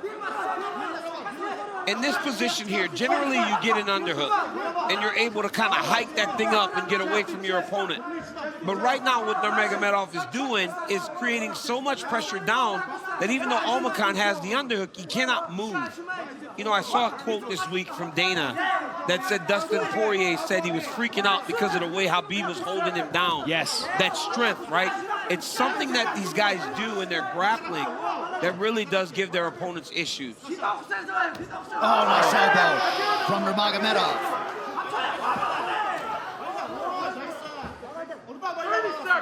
Almakhan needs to take some chances. He's got to get his feet on the hips to try to push Nurmagomedov off of him. Nurmagomedov is far too comfortable operating inside of his guard like this. There's another big elbow. 20 seconds. If I'm Almakhan, I'm going to try and tie him up now. The round's over. Reset in the second. Look for that big right hand again. Nice short elbow there by Nurmagomedov late in the round. Ooh. All mixed martial arts rounds begin on the feet. We'll get you round 2 after this. Card in Miami, Florida. All right, round 2. So the corner of Almakhan saying, stay away from him. No, it's not that easy. They're like, just stay away, just stay away. Especially if he hurts him, right? They say when you hurt him, don't rush, because that's what kind of got him into trouble last time. He rushed thinking he was on the verge of a finish. But I don't know if I agree. I think that he didn't recognize how hurt he had him, and so he got close to him, and he ended up getting his leg caught. Yeah, maybe. I'm not sure, but they're just talking about the fear of the takedown, because obviously he got taken down, and then that was it. He didn't get back up. He did nothing offensively. Nice kick from Nurmagomedov. Feints the level change there. Tell you what, though, Almakhan is dangerous on the feet. He throws hard. Yeah. Almakhan throws hard. He's got Nurmagomedov on notice again. Oh, see, that was perfect. That was nice. That was just to set up the takedown. That was executed perfectly. And into the crackdown position, got to the high crotch, cracked him down to his hip, started to force his pressure off to his left, and now he's into the half guard. We're gonna run back that knockdown from round 1 in case any of you missed it. Here was the early shot from Almakhan. He hurt him bad. He caught him on the temple. But how about the recoverability and the wherewithal by Nurmagomedov to immediately get his head back in the fight? Look at that finish, John. Watch here. Oh, man, they turned it off. Oh, these dudes. DC's devastated. These dudes don't want to show the takedown. I want to watch slow motion takedowns that I've seen before. I love wrestling, man. So, Daniel, if you are Almakhan here, what are you trying to do? I'm trying to get to my hip, right? Like right there. He's got the right underhook. I'm trying to get to my left hip. But what he's doing is allowing Nurmagomedov to control the near side. Nice, that's good work. He elevated into him. That was just an explosion. Takes top. Oh! Great job by Almakhan exploding. Very good job. Touch and go on whether or not that was a legal kick. I mean, that was risky.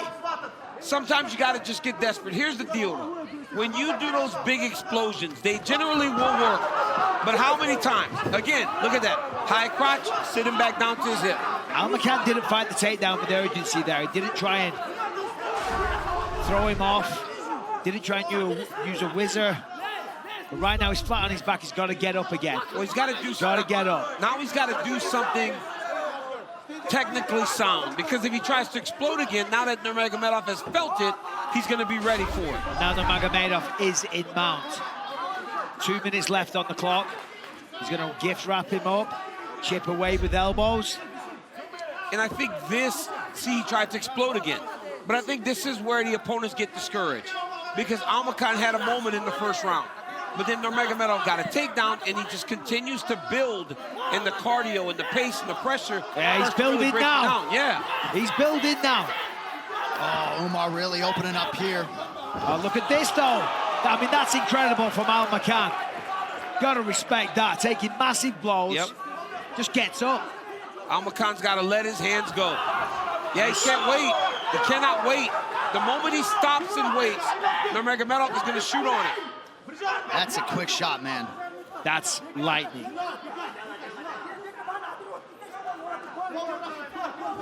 Almakhan's going to have to be a little desperate now when he gets to his feet, because he has to recognize that the moment he stops moving, Nurmagomedov's shot is coming, and he cannot defend it. Now, the one thing Umar needs to do from this top position, because he's gotten there a couple times, is he's got to get his hips down so that Almakhan does not have the ability to bridge up into him. Oh, these are big ground strikes. Under a minute to go, round 2. They really are, and I think we've got to give Almakhan a lot of credit here. Yeah. For being able to make this fight so exciting, almost being finished on a couple of occasions, getting back to the feet, turning it around, and forcing Nurmagomedov to have to take him down again. And it, as I said that, almost back up again. Yeah, but now I don't know that him just bucking up into him is going to be what gets him off the bottom. He's going to have to collect the wrist. He's going to have to get to a hip. But watching this, right, John, watching a guy in Almakhan who is bold and who's brave and he stepped up, but watching how he starts to get overwhelmed tells you why the guys in front of Nurmagomedov don't want to fight. Sure. Very fair. Almakhan, game as hell, but all Umar Nurmagomedov when it comes to the ground game. Round 3 coming up. So Bekzat Almakhan, in all likelihood, would have been featured on Dana White's Contender Series this summer, stepping up and facing Umar Nurmagomedov. We'll see how he handles this third and final round. And listen, he's got to be proud of himself. Umar Nurmagomedov, of course, with that last name, the undefeated record, closing in on a title fight. You take this man on your UFC debut, you make it to round 3, and you're making it an interesting fight as well. Yeah.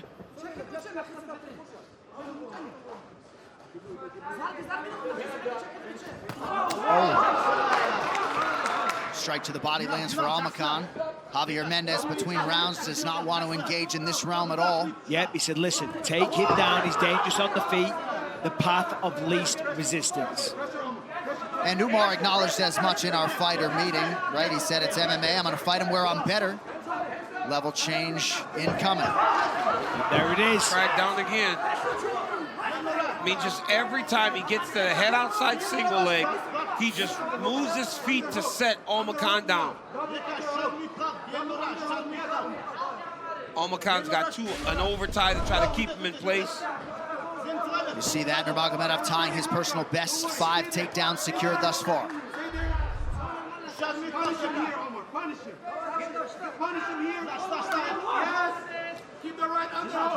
Couple strong elbows there from Nurmagomedov. Yeah, they're nasty little elbows. They don't look like much. They will cut you wide open. They will sting you. They will concuss you.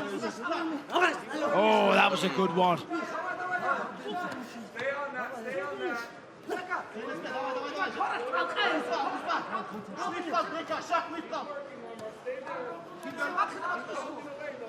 So an early momentary scare for Umar Nurmagomedov tonight as a minus 1,200 favorite, but he has handled things exceedingly well since. Oh, they're big, clubbing left hands from Nurmagomedov.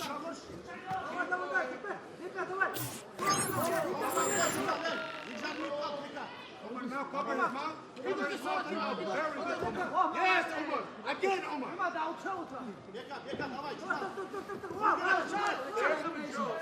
Almakhan trying to leverage a hip, unable to do That's so. a good idea. That's what he's got to do. Do that and then try and pull his right leg out, get back to his feet, build the base, get on your hand or your wrist to post, start working your way up. You see how Nurmagomedov splits his legs.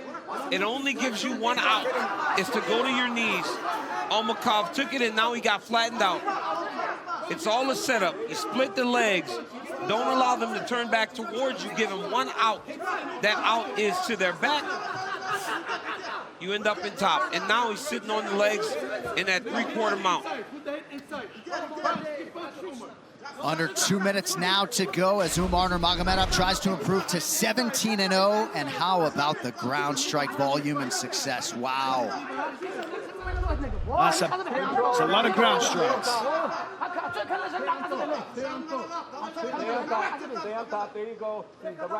You know, for all the performances that we have seen from Umar to this point, this is one of the better ones because you saw him deal with adversity. Yeah. Right? Generally, he has been dominant over the course of these fights. He dealt with the adversity, stuck to his game plan, and he really has dominated this fight over a very game and tough Almakhan. Well, it shows that whilst you can give it, you can also take it. Of course, he's got the striking, he's got the wrestling, he's got the record, he's undefeated, he's got the last name, but he's also got, you know, the ability to get rocked, stick with the game plan, and turn it all around and still get the victory. Granted, still 55 seconds left, but I do strongly feel like we're trending that way. I can't imagine he would allow for Almakhan to get to his feet, and that seems like the place that Almakhan has a chance. Oh, that's a big elbow. Nurmagomedov adding to his significant strike total there. No overstating how valuable this experience will be for Almakhan moving forward. Yes. Umar Nurmagomedov just way too much. Well, Johnny told us in the fighter meeting, he said, win or lose, I'm ready to fight anyone because he believes that Nurmagomedov is the best fighter in the division. Right. Yes. You got 10 seconds, Umar. 10 seconds. Yeah, he said there's a reason he has been avoided by other ranked fighters. Umar Nurmagomedov at his suffocating best tonight. And in all likelihood, he will be moving on to 17-0.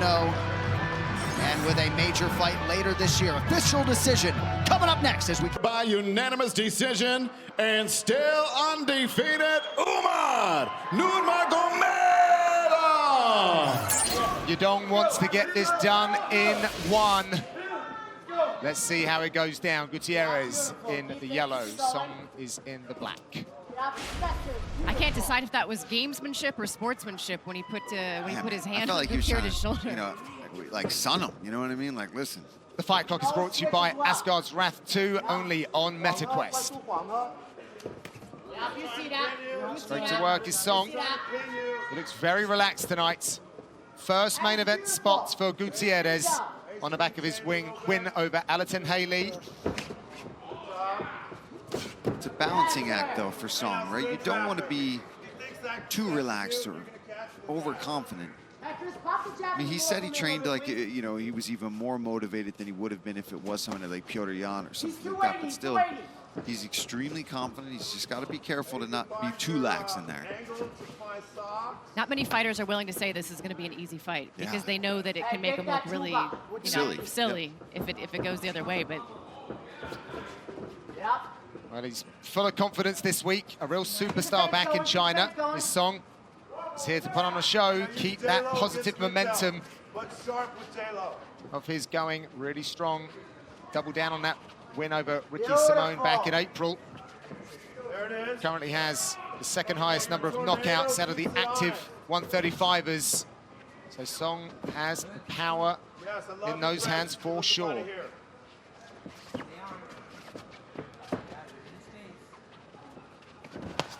Gutierrez hits a lot of the stat leaderboards too. Very proficient striker, beautiful to watch, and clearly very hard to connect with. I can touch the outside socks as well. Southpaw, yes. I need you to speed change though.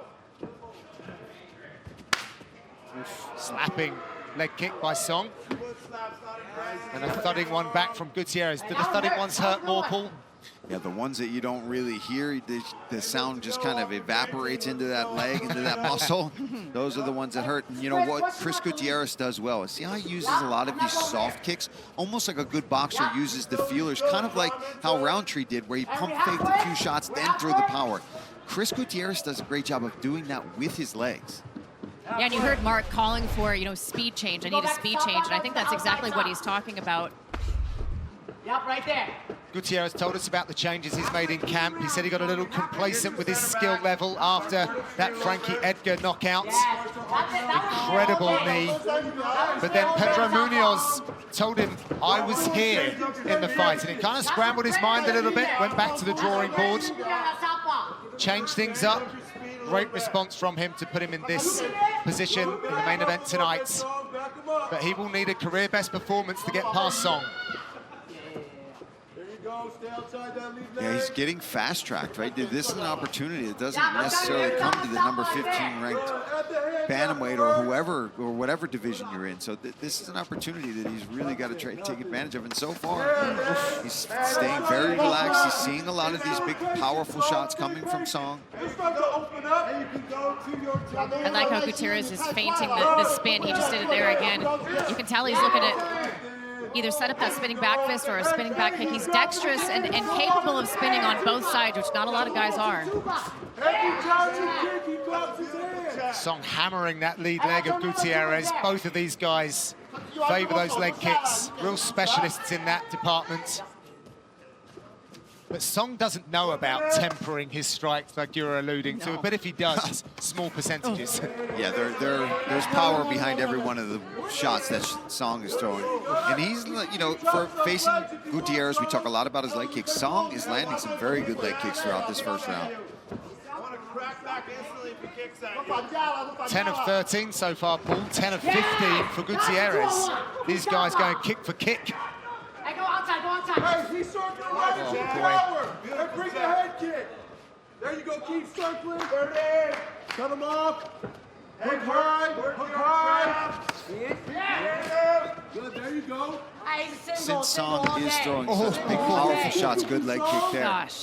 He is missing a lot because everything is so powerful. Chris Gutierrez is seeing a lot of that coming. I'd like to see Song try to get behind his jab a little bit more and try to put some shots out there that necessarily don't have knockout power on him so he can close that distance and kind of relax Gutierrez into maybe allowing him to get closer. See, he's just backing way up. Well, that counted down quick. We'll be back in 30 seconds with round 2. Final UFC Fight Night of 2023.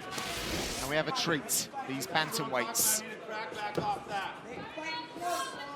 Mark Montoya calling for a crackback off the kicks of Song. That means an immediate counter, usually in the form of hands. Southpaw stance here for Gutierrez. He will switch between the two. He's been getting increasingly better at outboards in the striking exchanges with his last fights. At best yet, a +72 striking differential. So he will start to cook his opposition as the fight gets deeper. That was an awesome front kick to the face from Gutierrez.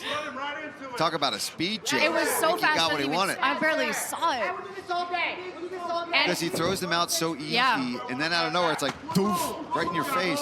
And you got to think back to the Cory Sandhagen fight for Song, because that was really what gave Song trouble, was the speed of Sandhagen, the stance switches. He just got a little bit hesitant and couldn't figure out how to close the distance, much like what is happening, at least so far in the fight, although Song still so powerful and dangerous. Absolutely. But he is making him miss quite a bit. Keep backing him up, Song. Need a crackback. And they keep calling for Song to back him up, but you can tell he's getting enough back at him that he's hesitant to do that. But Paul, isn't Gutierrez one of those fighters that fights really very well when he's going back? That's how he fights, 100%. Yeah, you're right. That is how he fights. So that's why it's, even if you pressure him, he welcomes it. Yeah.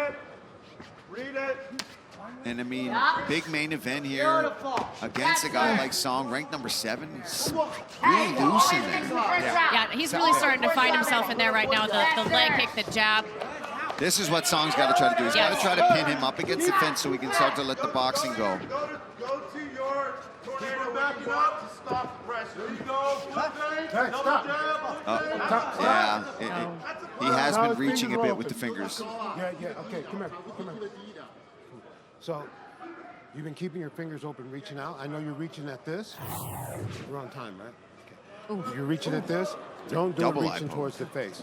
It's okay out here, reaching for the hands. I know what you're doing, but that one went down the middle.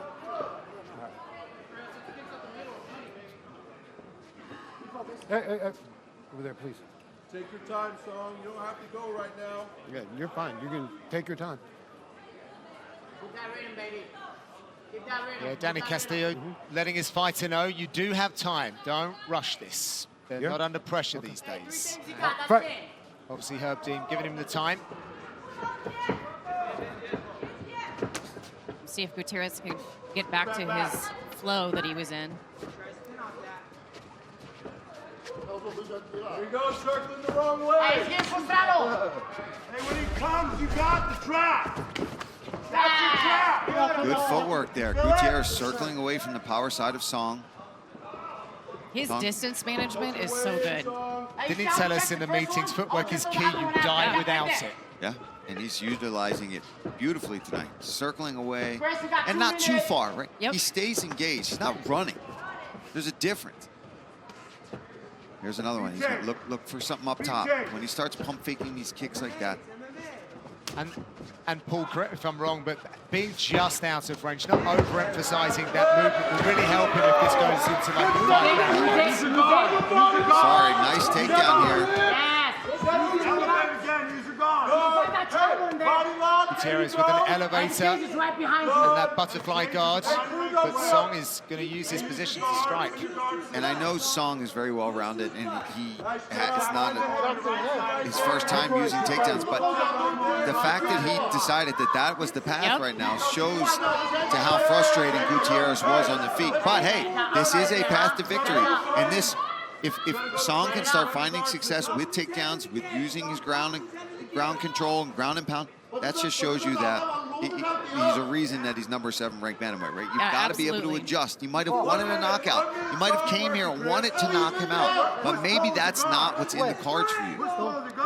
And that's part of what makes Song so special, is that he has the ability he has a plan B, he's got a plan C, but right now, Chris Gutierrez thinking awful hard about setting up a triangle, trying to get that wrist of Song behind so that he can throw up his leg. Not known for his submissions, but that might be a product of the fact that he gets his work done before it enters these ranges. On the feet, I should say. Yeah, Mark actually mentioned that to me. He said, you know, don't discount his submission game. He's very tricky off his back. He's got good triangles, in fact, is what he said. He only has one rear naked choke. Your finger's inside the glove. You hooked inside the glove. This is a hard warning. Do not hook your finger inside like this. Come here. Come here. He's going to give Song back that position, but a very stern warning there for Gutierrez. Back to action. Last 15 seconds of round number 2. Oh, yeah. Yep. He did. That's a vet move. He did. Oh, I mean, we'll do it in the gym, and I'll be. Oh, strong ending there for Song. Yep. Now on ESPN Plus pay-per-view in the US, UFC.com/pay-per-view everywhere else. Round number 3. Gutierrez versus Song. Song closes the distance early. Oh! Give him a little present on the break there, mixing it up. Already working for him, right? Showing that in the in the second round, that I can take you down. He went for it. He gave it a true effort, and then it opened up opportunities upstairs to land a big shot. 1-1 over there in the eye post. Let's try body for a second. Once again, the fighter does have time. Fuck you, whoever said that. Ooh. Just take some so time bad right in here. the replay. Chris, he's getting frustrated with the crowd. I don't know if it's another fighter out there yelling at him, but he can't let that distract him right now. He's got to focus, clear the eye. I hate to see that, whoever it is. I didn't hear it. What did they say? So well, I mean, he used some language I won't use on air, but they said something about, you won't get in here and fight me. Oh. You such and Got such. it. So, you old so-and-so. You old so-and-so, I was going to say. So-and-so and such and such. But he can't let that penetrate his mind right now. Can I get a look at it? And that is one of the, it's one of the, I don't want to say downside, it's one of the just environmental issues here at the Apex. You want to what, You can be quiet at times. Yep. You're going to hear, if somebody wants to heckle you, listen, it's the fight game. I like this. We're seeing the evolution of how the referees deal with these situations. There's now a little bit of towel so that Gutierrez can work on it. It's amazing what it can do to help clear your vision. Yeah, for a long time they weren't really allowed to wipe their eye. No. Now they have a full 5 minutes and can have Fighters access. a chance, right? Yeah. Give them the best possible chance so that we can all enjoy a good fight at the same time. Back to action. There you go. I love that pace.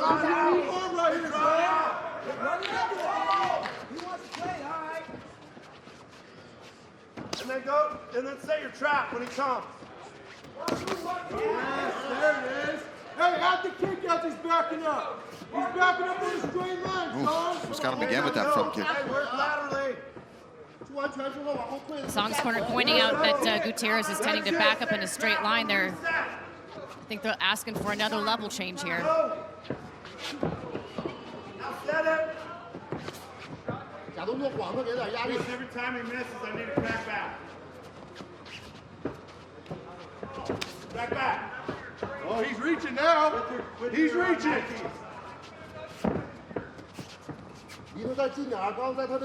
So intimate here in the UFC Apex. You can hear the soles of the feet skidding around the canvas as these guys try and engineer an opportunity to really land something significant. Barely missing. That's it. Back to the jab for Song. You gotta hit the face until he opens up. Gutierrez sparking with his feints on the outside. Different looks, trying to keep Song guessing. Very intelligent fighter, however. Song not falling for a lot of the tricks. I love the spin fake. Yeah, I was just going to say that. And Because you Mark's have to respect it, been right? calling for it as well. He's been asking for the spin. I think in the corner working between rounds, he mentioned it as well. Yeah, he said we need more spins, but I don't think he means actual spins. I think he means that, feint it, throw it every now and then, but just give that little hip turn backwards. There. He's too slow.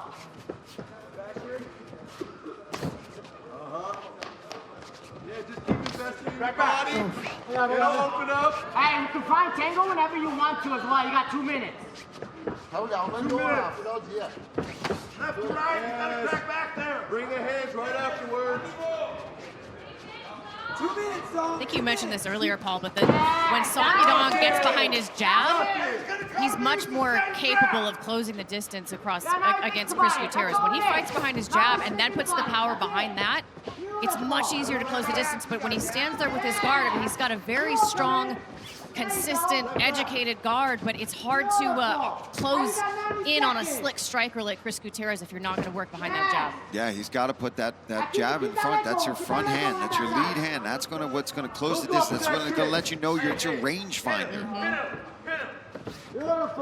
And Gutierrez, he almost exclusively does that with his legs. He uses that lead leg as his jab, as his rangefinder. He kicks more than he punches. Yeah, he does. He's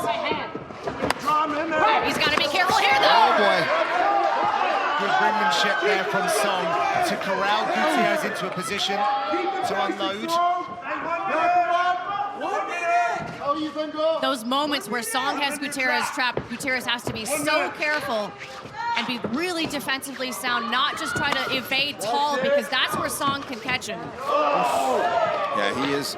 He's finding his way out of there each time, though, so far at least. That knee, we know that knee is good for Gutierrez. Keep him backing up. There it is.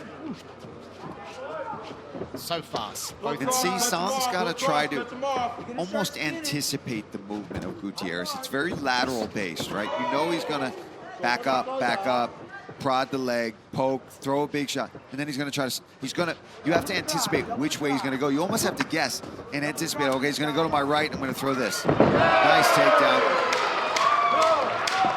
Or that. And then he can't laterally move. A good takedown, but not a ton of time to capitalize on it. Essentially a change in positions. Yep. Round number 4. That close relationship between Gutierrez and Coach Mark Montoya, ever fruitful in the career of Gutierrez, Paul. He had very specific instructions. Yeah, he's saying if we're gonna play this counter game, what you've got to do is you've got to crack back. You've got to make him miss and then throw back. Too much, he's making him miss and then not throwing. Song landed with that final left when he went searching. Spin from Gutierrez. Both these guys are turning it up to gas mark 5. That's it. Song playing it on here. Intensity from Song. Gutierrez covering up. Just beat him up. Look at triangle. Crooked guard sets up. Nice work.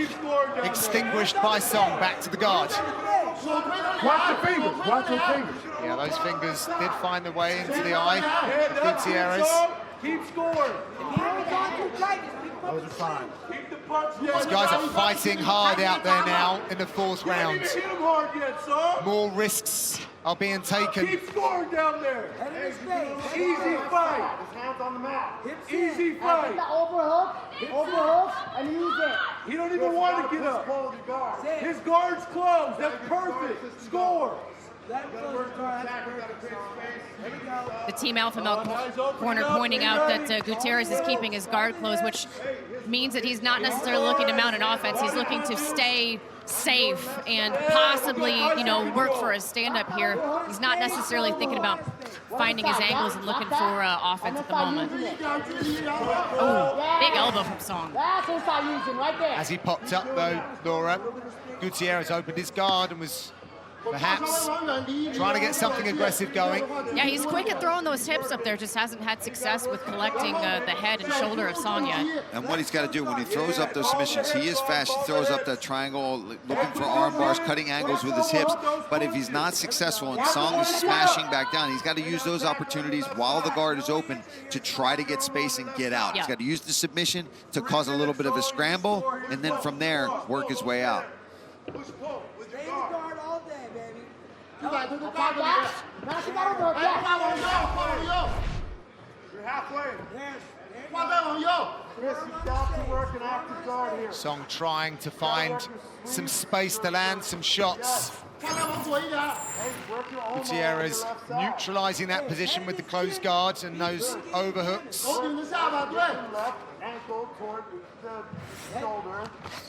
Gutierrez starting to open up a little bit now, back to a closed guard, but he's having moments of thinking about doing what Mark is asking. I think Mark Montoya suggested maybe an omoplata on the left side. That might be something that Chris is really good at in the gym, but I mean, how Song's many times so have you heavy. seen an omoplata landed in professional MMA, though? True. But even if it causes the scrambles, Yeah, that that's Paul what was I think alluding they're. to. Yeah, I think that's what they would be wanting. I think it would be very rare for him to be able to throw up a omoplata and submit Song, but it could, like you talked about, could make that space. Could make Song just have to defend for a second, and in that is when you find the ability to get space, push off, push on the head, kick off the hips, back roll, do something to create a scramble so that you can get back up to your feet. John Gooden delighted to be alongside Laura Sanko, Paul Felder for the final fight night of 2023. We are in the main event, the bantamweight division, Gutierrez versus Song Yadong. Big fight for the rankings. And at the moment, Song is in a good position. If you turn your head and it gets caught, I'm sure that you can complain. Yeah. I mean, you can tell the work that Song has put in at Team Alpha Male. This is classic, stay heavy, chest to chest, head over head, and do damage. I mean, he's very safe here as Song, the heavy hips, top pressure. Yeah, I mean, I don't think it's the game plan. I don't think it's necessarily the first strategy that they would have wanted for this fight, but you got to win. You've got to find a way to win. You're having trouble tracking down Gutierrez on the feet with the big power shots. Hey, take him down, control, throw big shots. Thank you, fight fans, for your company tonight and your continued support throughout 2023. Interact with us on the socials tonight. Let us know you really stood out for you so far. Big fights ahead next week here in Las Vegas, the fight capital. Talk about the best and brightest stars of this past year. Plus an exclusive interview with Sean O'Malley and UFC President Dana White, who reflects on 2023 and helps us look ahead to a big 24. Don't miss our conversation on a year to remember. Laura, masterful cornering by Mark Montoya to get his fighter out of that funk. Yeah, he could tell that Chris was distracted by what he thought were shots to the back of the head. I mean, he's been thinking about what's happening in the crowd, and to be able to have that moment, like, come back to me, talk to me here. That was a big mistake by Chris Gutierrez to Paul go is for an shaking his head in the roll. commentary position. Why would you do that? I don't know. Why would you do Ryan that? Hall paid the ultimate price against Ilia Topuria doing something like that. And Ryan Hall and Chris Gutierrez are completely different fighters, right? You really gonna roll for? I mean, listen, we've talked about, and Chris has mentioned how he's self-sabotaged. And by the way, I haven't been scoring this fight, but it feels like a close fight, certainly the first 3 rounds. So I don't think it's time for Hail Marys. Maybe I'm wrong, but that is not the Hail Mary you want if you're Chris Gutierrez. Flying knee. Jump roundhouse kick, jump spinning hook kick. Clear the hook, clear that butterfly. And I mean, I've got Song up, but yeah, even if it's close, it's the 5th round. You're delirious. You're in a fist fight. And the last place you want to be on your and back. you've been controlled consistently on the ground. Mark said to him, he's going to look for the takedown. Let's time it. So you roll for a leg lock. Just keep scoring, that's all. It's a massive mistake, man. He's going to regret that. Yeah, he will. Could well be the early Christmas gift that Song Yadong wanted. 3 minutes. A lot of time to work here for Song. He's finding some power behind those elbows. Another one. Starting to feed Gutierrez now.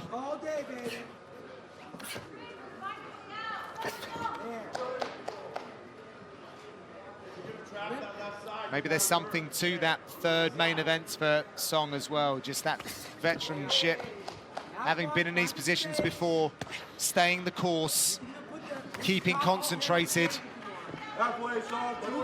He came into this one with a little bit of a chip on his shoulder.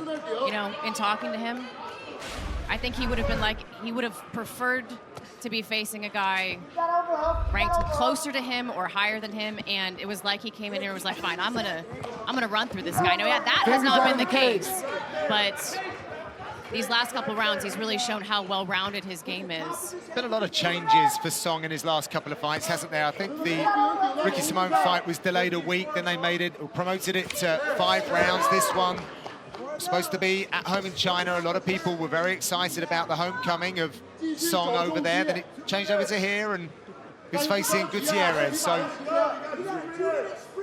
looking to prove a point tonight, but also sailing through that kind of adversity, if you will, or that changing up of schedule. Sure. But I think proving a point is a good way to put it. Yeah. That's the feeling I got from him when we had our fighting. For sure. Because when you look at the rankings, everyone above Song Yadong is firmly in the title conversation. Every single person above him. And he's got to win over Chito Vera, who's now challenging for the bantamweight title. A controversial win, but a win nonetheless. Just 1 spot above in the rankings, I think. Exactly. He's sliding these elbows into play now with Song. That was more than a slide. Stacking up that Don't grab the fence. ground control, but it's not just ground control, it's with it's control with vicious intent as well.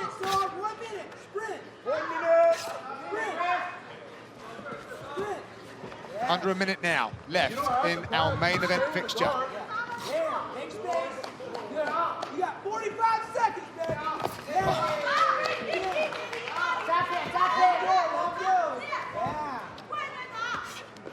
Staying busy is Song. That is very important as well. You haven't heard the referee try and intervene. And that left hand to work. Still looking for a finish here late in this 5th round. Last 20 as the hammer fists come into play.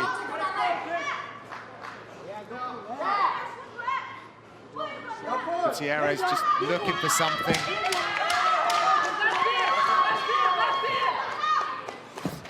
Song with a good couple for measure there. And a hammer fist as well. He looks good on the judges' scorecards, I would imagine. By unanimous decision, the Kung Fu Kid, Song Yadong! If If you needed reminding, Nurmagomedov is in the whites. Sandhagen is in the black. Sandhagen's doing the right thing by getting forward.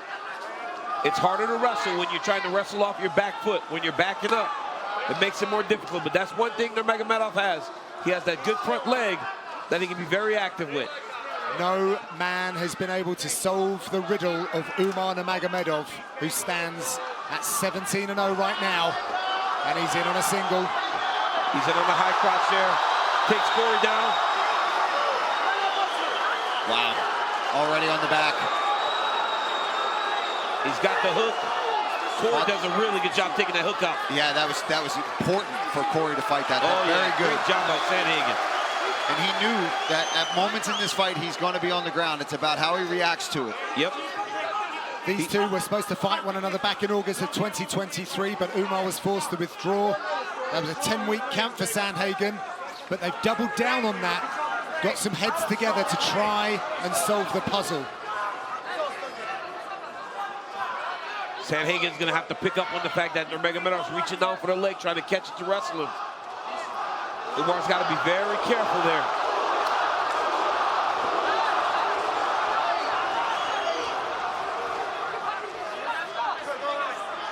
Of course, it's an all-star corner for Nurmagomedov. Khabib, Javier Mendez. On the other side, Cory Sandhagen has Trevor Whitman, Carrington Banks, Ryan Hall. Great fight camps, great corners. Absolutely. Winners. Another single leg attempt here. Cory making him work for it. Absolutely doing a good job of reaching, trying to get to the angle. Nurmagomedov has got too much space on this single leg. He's got to make a decision here. He's got to either roll his head to the inside or he's got to get lower on the leg. Sandhagen doing a beautiful job of the takedown. That is humongous for Cory Sandhagen. It's huge. I feel like he's going to have to do it a few more times. He's going to have to do it a lot. But the earlier he can do it, the more often in this first round, that's going to pay dividends for him. 100%. And then he can try to discourage Nurmagomedov from taking attacks.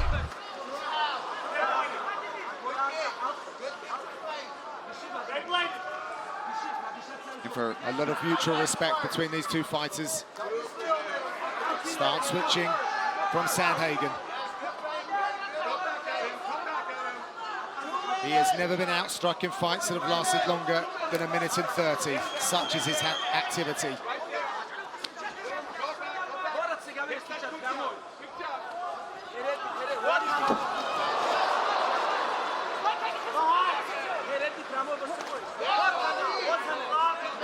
UMAR needs to settle down. He's got a lot of nervous energy right now. That's why he slipped and fell.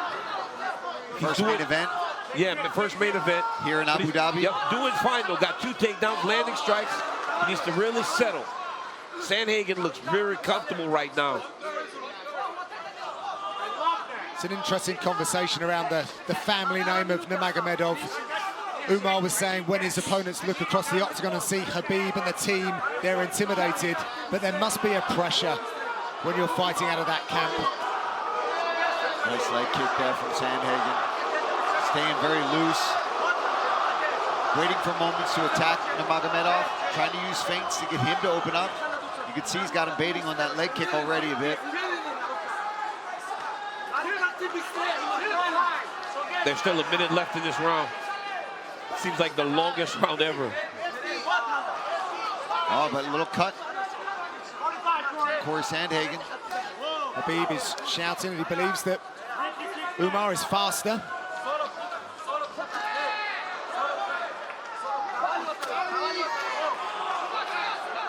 "30 seconds left. The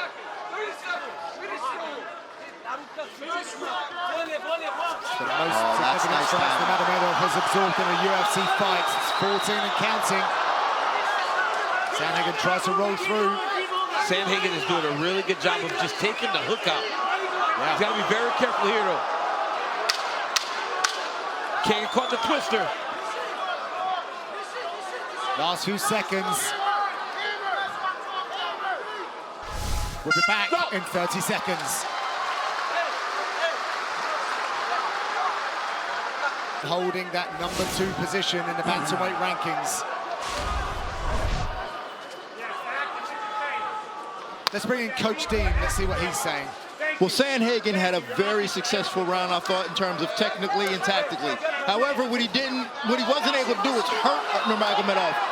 He's got to find a way to try to hurt Nurmagomedov to discourage him from taking shots or even having any type of fight left in him. If you go back to Dustin Poirier and Islam Makhachev, Dustin was able to hurt Islam at times, which is what allowed him to have some success. And I think Cory needs to take a page out of that. Beautiful. Beautiful lip bump there by Nurmagomedov. Got to the single, came up to his feet, and just lift that arm to get behind Sandhagen. But Cory did a really good job right away getting back to his feet and immediately attacking the lock of UMAR. Open space. Oh, nice left by Sandhagen. And that's what he needs to land. That's kind of what Dean's saying. If he can land something like that, wobble him. Nurmagomedov started as a striker, but it was his cousin who said, if you want to be a champion, you're going to have to learn the wrestling. And his uncle, the late great Abdulmanap, helped coach. And look at him today. I was talking to Umar the other day on YouTube, for my YouTube channel, and we spoke about him coming to AK, and he said the first thing he did was ask a lot of questions because he knew that's where he would become a champion, learning to wrestle. He's been able to pick that up, but Cory Sandhagen's done a great job defending every takedown and getting back to his feet. Wrestling and controlling fights, right, DC, around the judges' scoring criteria. Yep.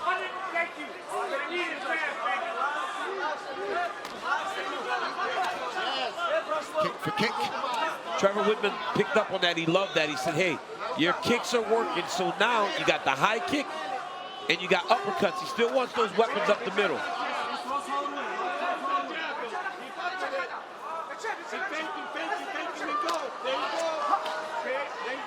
He is reaching for that leg. Every time. Inside kick, outside kick. Umar reaches.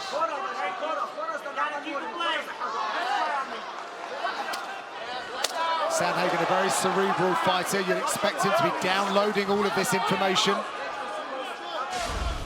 He's a very smart guy. Especially something like that. When you start to see your opponent reaching for that leg to try to use it for a takedown, or they just get a nervous twitch with it, you've got to try to capitalize. But I like that he's not rushing. He's not going with crazy head kicks every time. He's still working the legs, waiting for the right moment to maybe throw something up high.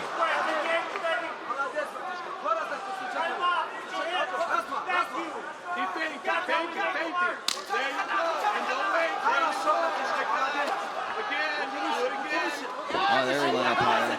The corner of Sandhagen wanted him to be first more. You feel like he's waiting a little bit too long before he goes. Since we last saw Cory Sandhagen, every decision that he's made has been led with the question, what makes me a world champion? Yep. And a better fighter. What makes me better? These are two of the best bantamweights in the world. Both of these guys highly skilled and can do everything. I don't think it's ever been on more display than when Cory beat Marlon Vera. His wrestling and grappling in that fight was so high level. So Sandhagen's landed as many strikes as all of Nurmagomedov's combined opponents in the UFC. This is such a fascinating fight to analyze on paper. Ooh. Kicks out the leg.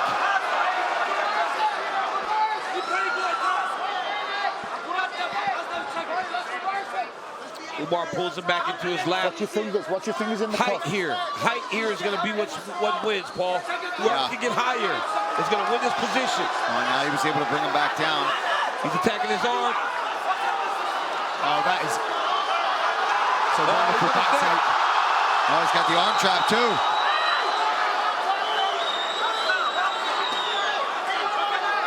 Oh, these guys are scrambling. Let's see.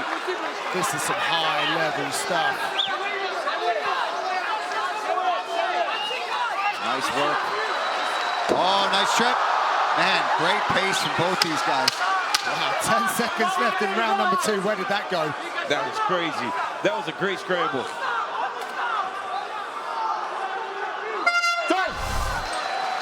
if you buy before August 12th. Visit espnplus.com/UFC 305. Incredible matchups down the line here throughout the summer. But all eyes on this one at bantamweight. The corner work was so phenomenal by both corners, but Trevor Whitman said, you got to control his feet, Cory. That's the key. Controlling the feet and get that jab working is what they want. Carrington Banks told him, Cory, starting now, we've got to get this round. Starting to get some urgency in that corner. What do you mean specifically by controlling the feet? It's when Nurmagomedov, who is a conventional fighter, Cory goes southpaw. He's got to keep outside foot placement. He's got to keep him lined up so that he can then pop the jab, like right here. He's got to make sure that he keeps Nurmagomedov in front of him so that then he can put the jab out there.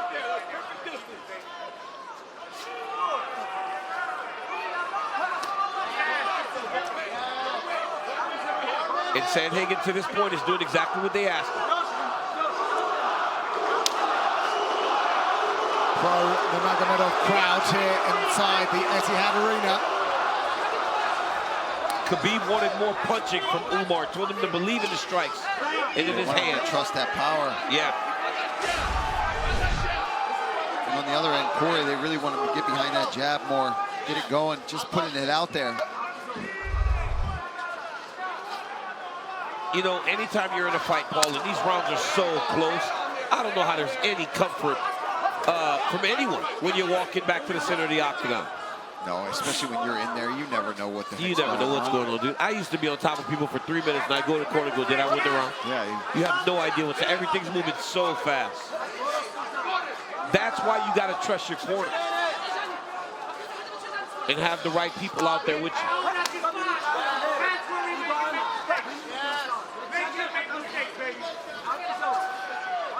So we think we saw something that needs taking a look at. When Umar went back to his corner, he had a little limp, so they've taken a look in the truck to see what might have caused that. Oh yeah, he did turn his ankle. That's when I said that maybe he had a little nervous energy, but I didn't see that he turned his ankle there. Just something that we need to maybe consider as we get deeper into this fight. Seems to be moving pretty well, though, yeah. that considered.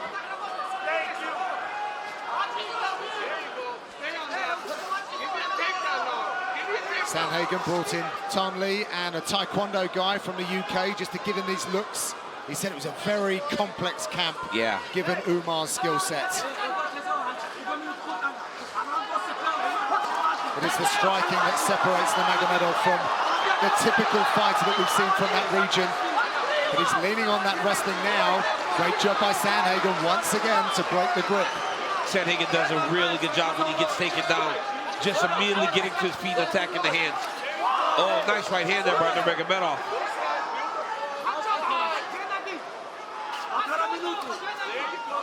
Umar may need to do something different on the next takedown, Paul, opposed to trying to get the hands locked. Maybe go grab a wrist or something of Cory Sandhagen, because right now, Cory is so well trained to go attack the lock that he hasn't held him down for any substantial amount of time. No, yeah, I mean, every single time he immediately was reacting and doing the right things to fight it. And even when he does touch the mat, he's immediately, even when he gives his back up, he's prepared for Nurmagomedov to be taking his back. He's fighting the hands, he's finding his way to the cage. Well, he's giving his back to get up. He's doing it purposely. But he needs to create some big moments so that he can score and get some credit on the scorecards. Right now, Nurmagomedov is fighting a really good round. And as a guy that's never been in a 5-round fight, he wants to be in the type of fight that he's comfortable in, right? The striking. But striking in moments opposed to just consistent striking. Almost point fighting right now is what they're doing. The Nurmagomedov corner calling for a takedown to secure the round.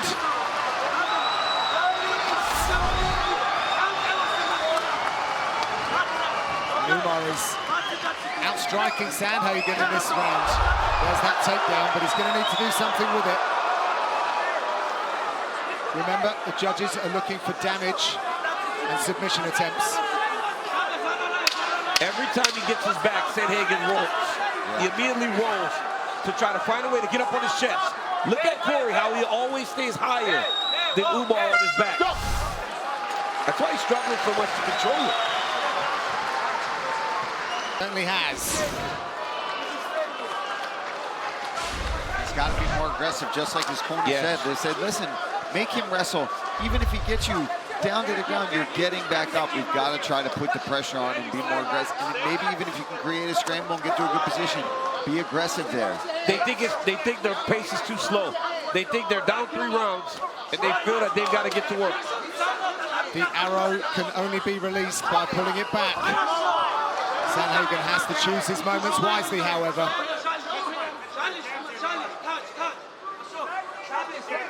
Sandhagen corner said they're okay with Cory getting taken down. He has not been able to control him at all. And you see Cory being a little more aggressive right now. I think he's got to let the hands go. Dig to the body, go low, level change, straights to the body. Things that will put you in a position to be able to defend well if he does shoot. Paul, how mentally taxing are these kind of fights when you're in there? DC can talk about it too. When they're long fights like this, 5 rounds, and as we said earlier, you don't really, your corner can tell you whatever, but you have no idea what's going on. You're just so focused on each individual little moment and winning every little exchange that the time kind of just doesn't exist. One of the things that we always tried to do at AKA was make sure that we weren't backing up, because that's exhausting. When you're the guy that's backing up, it's exhausting. So while Nurmagomedov is scoring in retreat, he's doing a really good job, Cory, of putting him on his heels, trying to push him back. Now Cory definitely being more aggressive, pressing forward. That left hook is starting to find the mark a little bit, but still no real sting on it yet to affect Nurmagomedov. No one was putting their arm in the air to fight UMAR NURMAGOMEDOV, but Cory Sandhagen wanted to try and figure it out. He recognized the bigger the balloon, the louder the pop, as he goes in quest of another shot at bantamweight gold. Ooh, nice 1-2 there by Nurmagomedov.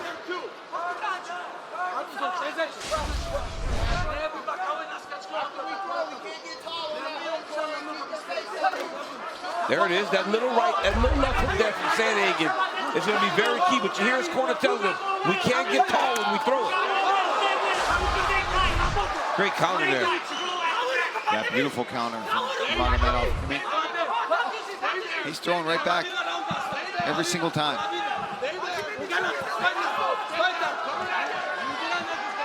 The Nurmagomedov corner wants him going forward. Sandhagen has been intent this round to go forward. He's landing more, but because he's pressuring more, he's taking more shots also. It's a very competitive fight.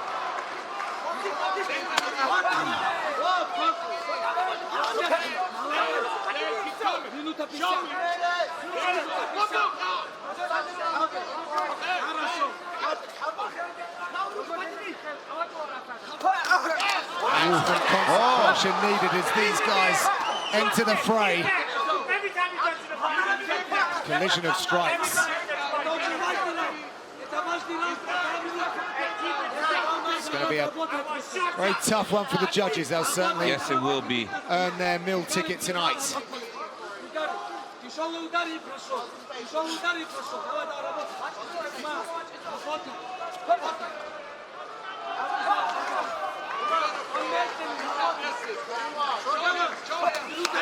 Oh, great returns there by Nurmagomedov.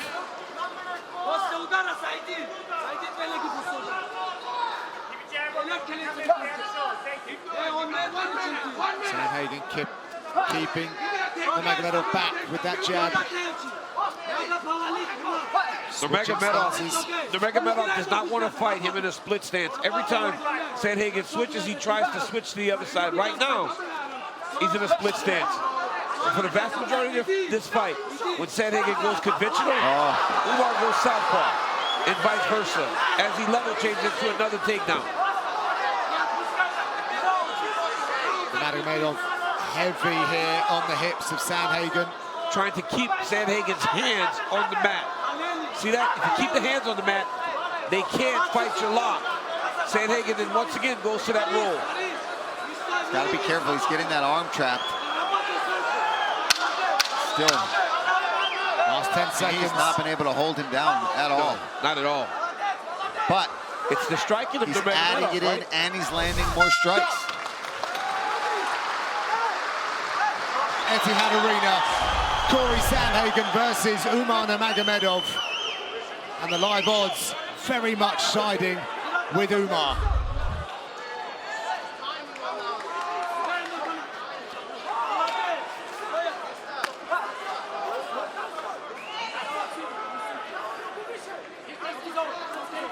Sandhagen was told to make it ugly. There was some frustration as he was going back to the stool. He will need to park that if he's to be victorious. It's just so hard. It's so easy to say that, all right? And then you get out there and that guy's trying to punch you in the face, take you down. That's better. But I love what Character Banks said to Cory Sandhagen. He said, we're going to try leg locks. We're going to try everything, right? We got to throw the kitchen sink at this guy because I think they recognize that their fighter is a bit behind. And they also told him to take some shots. That's one thing Cory hasn't done this fight that would have benefited him. Giving UMAR NURMAGOMEDOV the idea that he would be wrestling also to kind of make him a little bit less confident in moving forward and throwing his punches. And even if you do it now in the 5th, it's a little too late. Sometimes you've got to throw out a little red meat as bait. Let's see what we can get back. Umar's corner, telling him this is it. If you want the gold, these are the minutes that counts. Good land there from NURMAGOMEDOV. Ooh.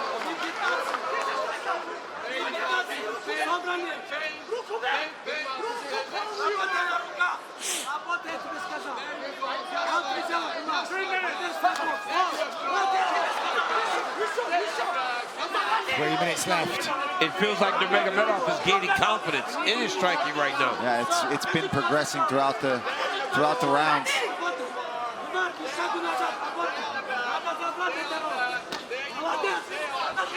And now he's the one that's advancing. Yeah, he's not going back anymore, is he, DC? He's so quick.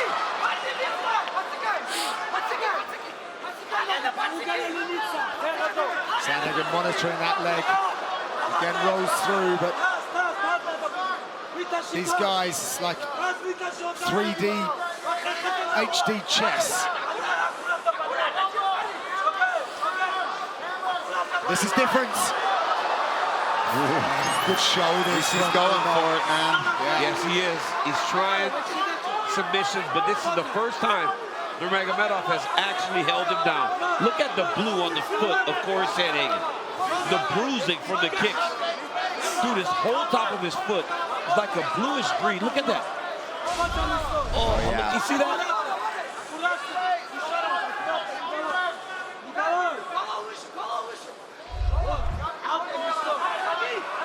Sandhagen trying to use elbows. Maybe got a little elevator there as well. But he's shown his back, and Umar spoke about this during the week. Sandhagen shows his back when he tries to get back to his feet.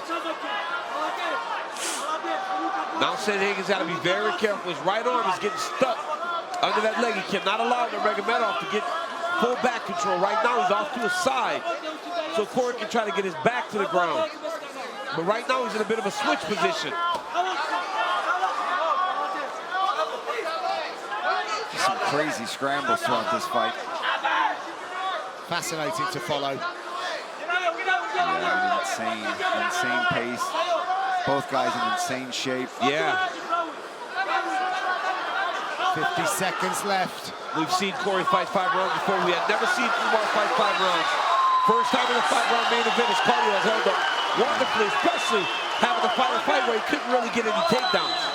Especially early, too, you said that it seemed like he was fighting with some nervous energy, and he worked through that nicely.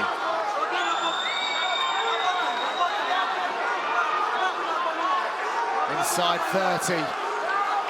NURMAGOMEDOV, top position, trying to get some offense going.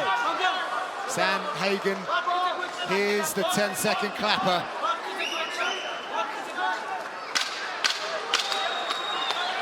Maybe some applause. There's the 10-second clapper. Smiles already from the corner of Nurmagomedov. This one goes to the judges' scorecards. By unanimous decision, and still undefeated, UMAR NURMAGOMEDOV! At a fever pitch all night. Song Yadong says he'll retire Cejudo with an impressive win. Cejudo and a return to the win column would be, in a word, nirvana. First of 5 rounds if needed. Early we see the same kind of fast twitch feints that we're used to from Henry Cejudo. Feinting the level change, twitching the shoulders. And one thing that Uriah Faber, the coach of Song Yadong, spoke about this week, he said he doesn't think the commitment level from Henry Cejudo is still there like it used to be. He said he's off doing other things, he's doing the podcast, he's become a legendary fighter, he's got all the accolades, he'll be in the Hall of Fame. He said where Song Yadong is just crushing it every single day in the gym, doing everything he can, flying in the training partners, making all the sacrifices. He feels Henry at 38 isn't quite doing that. We'll see.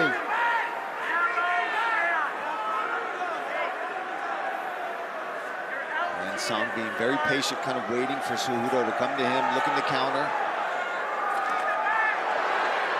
Nice body kick. A lot of appreciation from Song. Oh, beautiful. Level change, the single leg up with the left hook.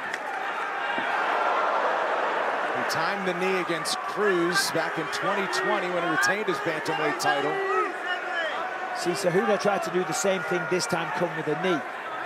But what he's going to do next time probably is actually go for the leg.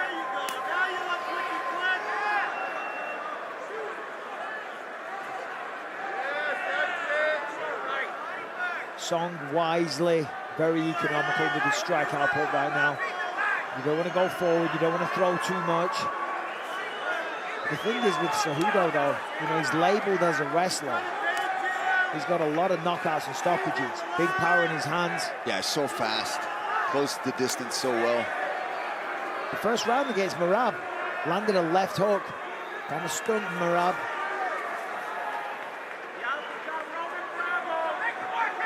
Really good footwork from Song Yadong, not allowing himself to be backed up.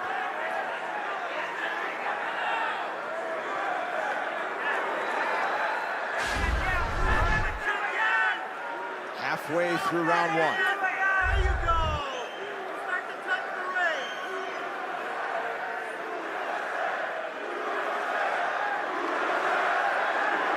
Oh, good counter right there from Song.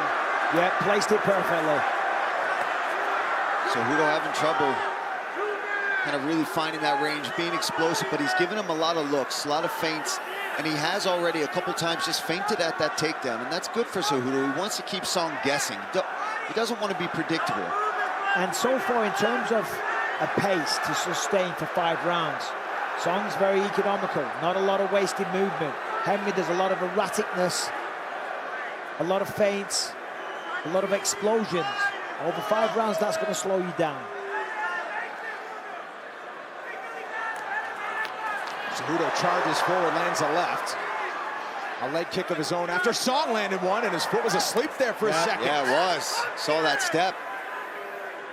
So Cejudo tested it again quickly. And again. And again. Yeah, that's smart from Cejudo. I'd stay on that leg. And again. Check that time. Even the check, though, when it's low like that, it hurts. Yeah, just watch the replay of that.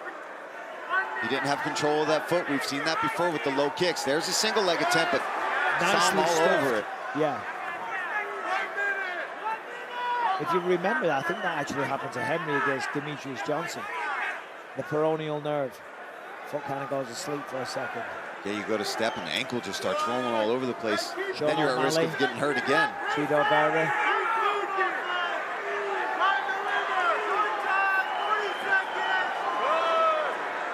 Song being very patient here.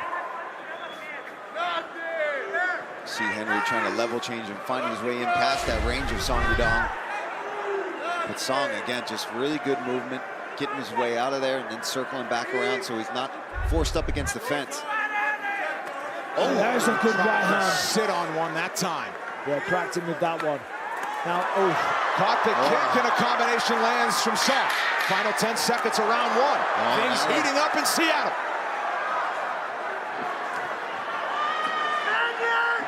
And Cejudo forcing him along the fence with pressure. Commercials can wait. We will keep it here for the duration of the main event as they touch gloves to start round two.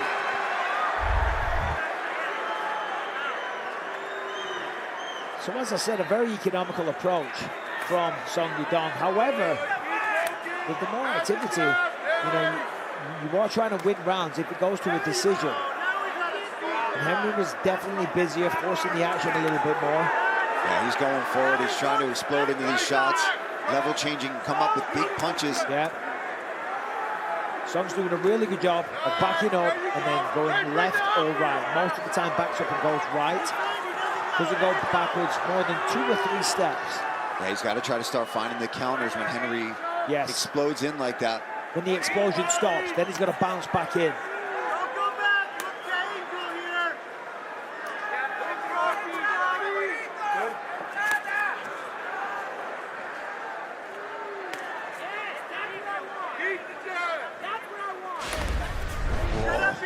Leg kick's identical right now. Yeah, that one seemed to bother Henry a bit. Switch stances. He didn't like that one. Now Song being more aggressive here. Exactly. Now he's backing Henry up. Yeah, he outstruck him in the first round by the numbers, and he largely did it on the outside in a countering style. Moving forward a bit to start round two. Yeah, and now he's got Henry biting on all the feints, little twitches that he's doing. Cejudo waving him forward. Yeah, but that's just, he's playing the game. But Song knows he's in control of that big right hand. Yeah, that was nice. Little level change right over his top with that right hand. There it is again to that lead leg. And Henry can't get close to the takedown. Triples the jab. Cejudo's starting to have trouble, and then Song now still attacking that leg, and every time he's in orthodox, that's one of the main weapons for Song. Timed it well that time, did Song. The left hand coming in. Cejudo answers with a left of his own that time. He got a glancing left hook there. 2 very brief takedown attempts for Cejudo, one in the first and one in the second. Tried to snatch a single leg, and Song snatched it right back. Yeah, he hasn't really committed. He tried there, but the hips of Song just all over it. Yeah, but Henry's not driving through. No. By the way, I'm not critiquing his wrestling. To your point, I don't think he's fully 100% committing. Yeah. He's still playing the game, still trying to set up strikes.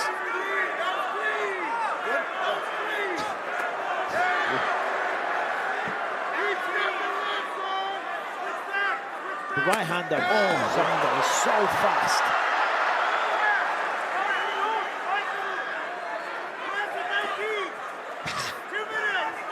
He's so quick to react to these shots. Well, there was the knee. So you never know. He's such a smart fighter. Cejudo might be trying to just get him to dip his head so he land that knee in the middle. He's done it before. Yeah. And that's really smart because you know he's going to sprawl, which brings the chin down. You bring the knee up. What a knockout that would be. Because he's tried a couple of times, as he said, Brendan.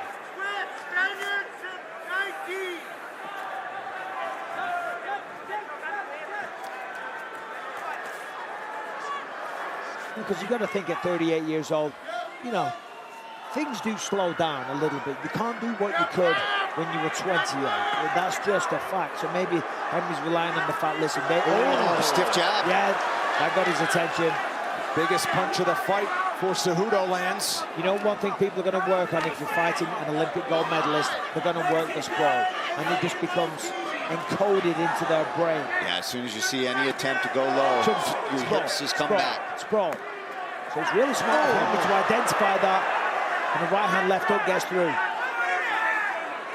Oh, now Song looking for a takedown. Nice job from Cejudo. Momentum starting to swing back towards Henry Cejudo here. He's had some good moments through the latter stages of round two. Definitely opening up here. 30 seconds!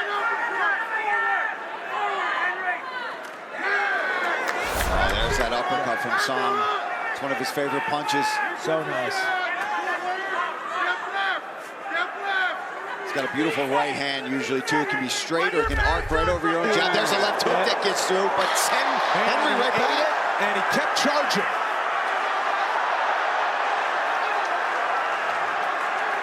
And again, chaotic close to round 2.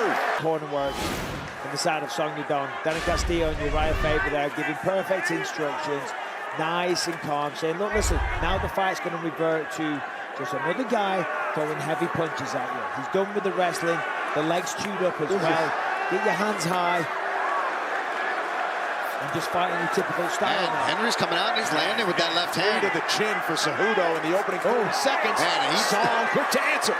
Cejudo, it's got good chin, man. He's been cracking some good shots from Song. And look at the size of his head to his body. Save the jokes. Still feinting that takedown to try to get those hips back of Song. The jab, really quick for Henry. Nice combination from Song to answer. Oh, good jab there from Song.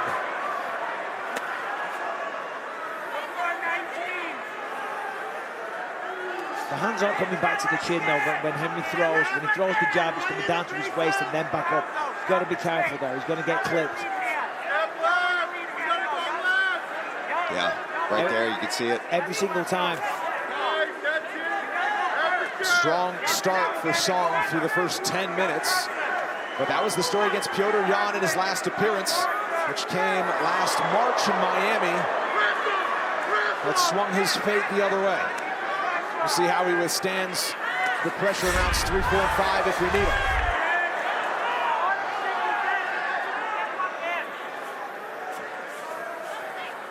Cejudo heading to the body, but only narrowly. And Song outstriking Cejudo up top.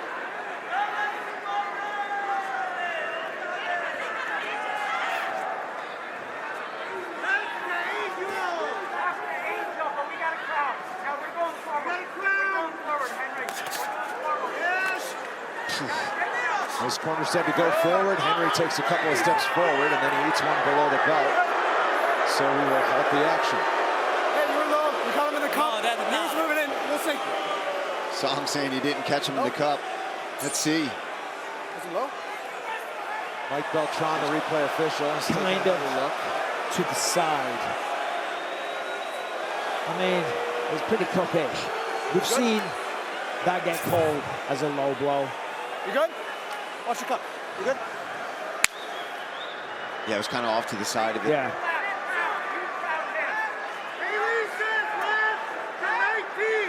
Song's just doing a really good job of just getting out of the way just a little bit now. Staying in the pocket to land his counters. Now he's opening up. Yeah. Oh, Cejudo answers with a jab. Cejudo not backing down from it though. Well, this is the only way Cejudo's going to win now. He hasn't been able to take him down. He's tried setting some traps, they haven't worked. Cejudo's got heavy hands.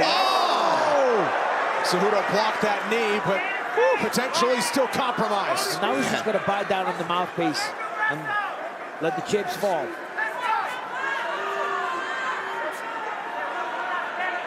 Yeah, he ate a good bit of that knee.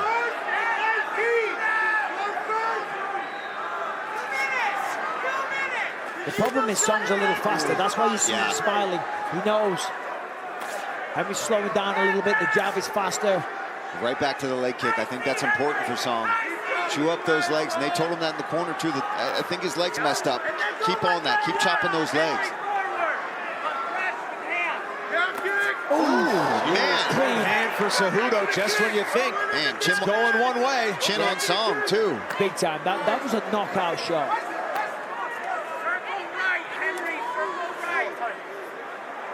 And now Cejudo saying he's got poked in the eye. I know they're both accidents, but we can't have accidents. We can't keep having accidents, okay? So be mindful of all those fingers, the kicks, everything from now on. You understand? Stay right here. Yeah, that one, I mean, that was a double. You got time? You want me to bring a doctor in? Have him put a cold compress on your eye? Middle and ring finger. You're gonna start taking the fucking point. That's twice. Hold on a minute. Hey, I also need a towel. For a point. Hey, listen up. I need a towel. Cejudo's urging Herzog to take a point. He says that's repeated infractions. Yeah. I don't think I've ever heard a fighter ask that before. Song.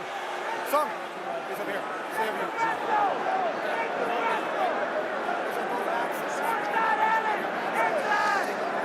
You know, the Hall of Famers can work the referees for calls no matter the sport. Well, that's it. I mean, Herzog decides. He's been around the sport. He's been around wrestling. You know, as Paul said, he's got the podcast, breaks down fights. You know, you look at it, you get a little wiser. It's a bad. I don't even hate that Cejudo voiced it, right? Eye poke. No, I don't hate it. What I'm saying is the experience level. We got you. To try and influence the wait referee. here. We'll keep that here. A point would loom large if it does happen. I don't think Henry knows the time. Does he know the time? Well, I mean, Herzog's going to ask him, are you ready? Exactly. He's not going to just call it. I mean, that's crazy, though. So he's just like 5 minutes. Expect fireworks. Yeah. Cejudo knows how to promote his fights and knows how to build the moment. Yeah, obviously the eye poke had an effect on him, but Push the fingers away. Resume action. But Song Yadong's just had 5 minutes as well. And he's annoyed. He's got to put those fingers away. Damn. And now Song wants to send a message. Of course. That's unfortunate for Cejudo, man. If Song lays it on here now, after an eye poke, you don't want to see it like that. It's unfortunate for Song as well, because if he does get a beautiful finish now, it's going to be discredited by the eye poke. And I think more than likely, Henry is recovered. He's just had 5 minutes, but the fingers are still pointing out. Yeah. I hate to sound like a broken record. I think Cejudo just wants to get out of this round into the corner. Yeah, no, I think you're right. It's a fight that is yet to get to the ground. Cejudo hasn't really chased any takedowns. Henry hasn't thrown anything, so it's going to be interesting. I want to hear what he says to his corner. And pretty evident that he just wanted to, like you said, Paul, get to the end of the round, which he did so. And we enter the... You give the referee and the doctor and everybody involved no choice. Yeah, and I think that's kind of what Cejudo was doing. I think if you really can't see, you kind of want to make that vocal, because you'd rather almost go to this. By technical decision, the Kung Fu Kid, Yadong. Wallace Willie's watching somewhere around the world. Bautista, center of the octagon in blue, Nurmagomedov in black. The champ picked Bautista to win this fight. Threw the body kick. You can't throw a body kick that early if you're Bautista. But you like to see the aggressiveness, right? Bautista didn't wait. He's back up to his feet now. Nurmagomedov would appear to have the speed and power advantage, not to mention the wrestling advantage. Reflective in that betting line, over -600. Nice mat return there. By Umar. Oh, leg by Bautista. Umar doing a nice job of actually the way he's putting his hand in there. Wow, he's going to do a toe hold. He is cranking on that toe hold, on that ankle bad. Oh, man. I cannot believe Umar Nurmagomedov. I mean, listen, that is a tough submission to finish. Wow. But that ankle was so cranked. But he just kept following the position and changing the angle. So many of these submissions, right, if they aren't straightening your arm and breaking it, if you keep changing the angle, you can stay in there. And that's what he just kept doing. He kept trying to rotate and move until eventually he cleared his ankle. And these guys, DC, I mean, they're just mental giants too, you know? Well, you know, there's a video floating around with Khabib in a guillotine by Dustin, and everybody's panicking. Khabib's dad is just like, nope, he's fine. He will not tap, right? And ultimately, he got out of there. But what a job by Mario Bautista, causing that chaos. VeChain, the official blockchain of the UFC. Real blockchain meets real rewards, available on major exchanges. Good scramble by Bautista here. But Umar just always so able to float and find a position to settle in. Yep, and he's got him in a cradle here. Can't really do much with it. Bautista keeps trying to build his base. It's going to take height to get away from Nurmagomedov. He's got to find his way back to the octagon side. Shoulder pressure being applied momentarily there by Bautista. Furious start through half a round. Yeah, Bautista really emptying the arsenal in terms of ways to, get out from underneath that shoulder crunch. He's being so active with his guard. As good a jiu-jitsu coach as he could have, John Crouch to our right. Yadi Meza and Randy Steinke as well. He's got a really good coaching staff over there at the lab. You know they have their guy prepared. And as we spoke about on the walk, Bautista gets better as the fight goes on. Bautista's starting to build some height here, but Umar just able to pass right into side. If he can keep his hands locked, he is so strong for a little guy. And his understanding of the position is what allows for him to just keep beating guys to where they're going. That's a big elbow from Umar. Bautista able to leverage a hip but relinquishes the back.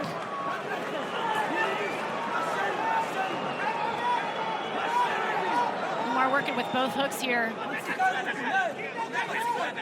Bautista carrying all that weight.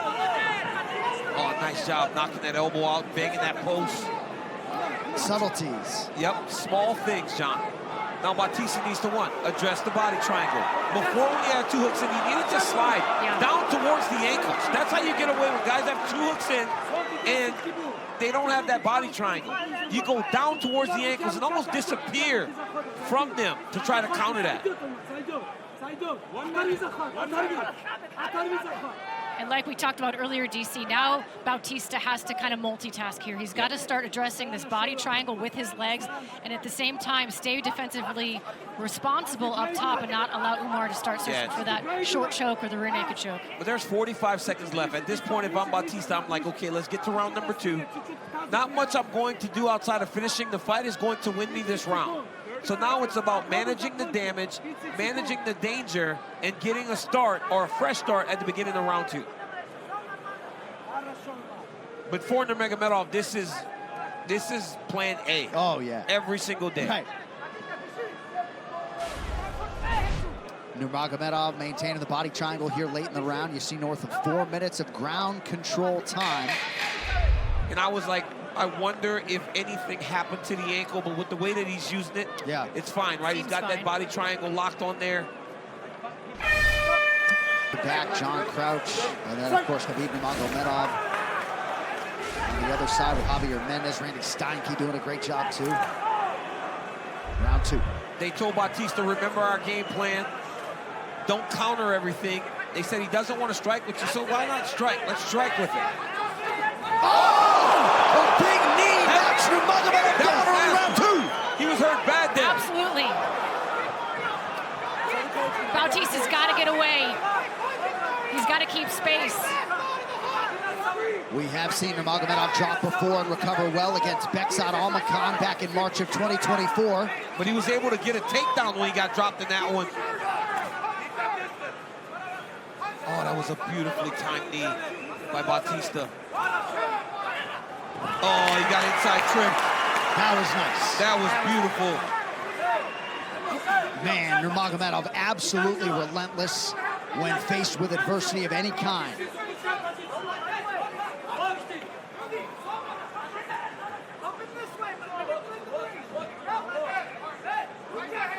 Bautista cannot be flat on his back, and for Umar, he's got to continue to fight those underhooks. Before he had 2 underhooks, it was flattening Bautista down.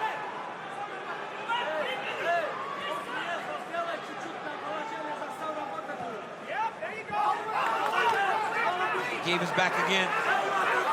Oh, he caught his arm. He caught his arm this time. Oh, almost caught it.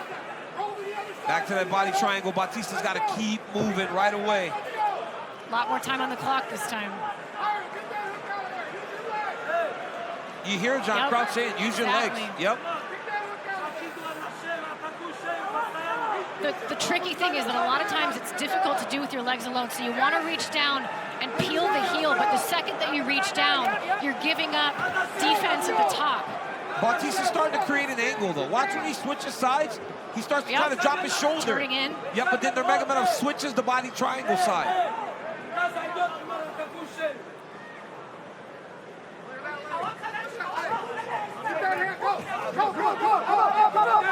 That was a much better job by Bautista. Just moving until he got back to his feet. Umar will not let him go, though. A lot of energy expended defensively by Bautista through a switch. Back to the feet. Wrestle, man. Bautista loads up on a right hand. Nurmagomedov avoids it. Crazy pace thus far. Bautista, and he wants this. Right. Bautista will keep this pace. He wants to set it higher. And he shoots. He's got to be careful with the trips here. Oh, looked like maybe a little bit of a headbutt. I think he was intending a shoulder strike, but yeah, indeed. Yeah. Bautista to the body, pays for it. Nice instincts by Umar Nurmagomedov. Under 2 minutes to go, round 2. Umar's got to try to get some damage off, though. We saw it in the last fight with Jailton Almeida. Just taking him down won't be enough. He's got to try to damage Mario Bautista because Mario landed a big knee to start this round.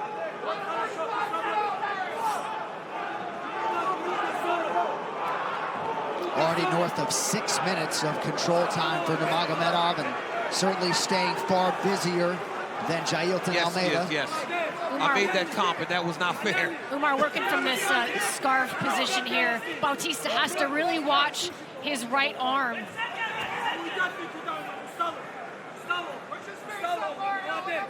What a joy to watch, though, right? Yeah. It's tense, but my gosh. It's so, like, just the way that he approaches the ground, right? The way that Umar approaches the ground. There is a plan to every movement. He's not just grappling with not an idea of what's next.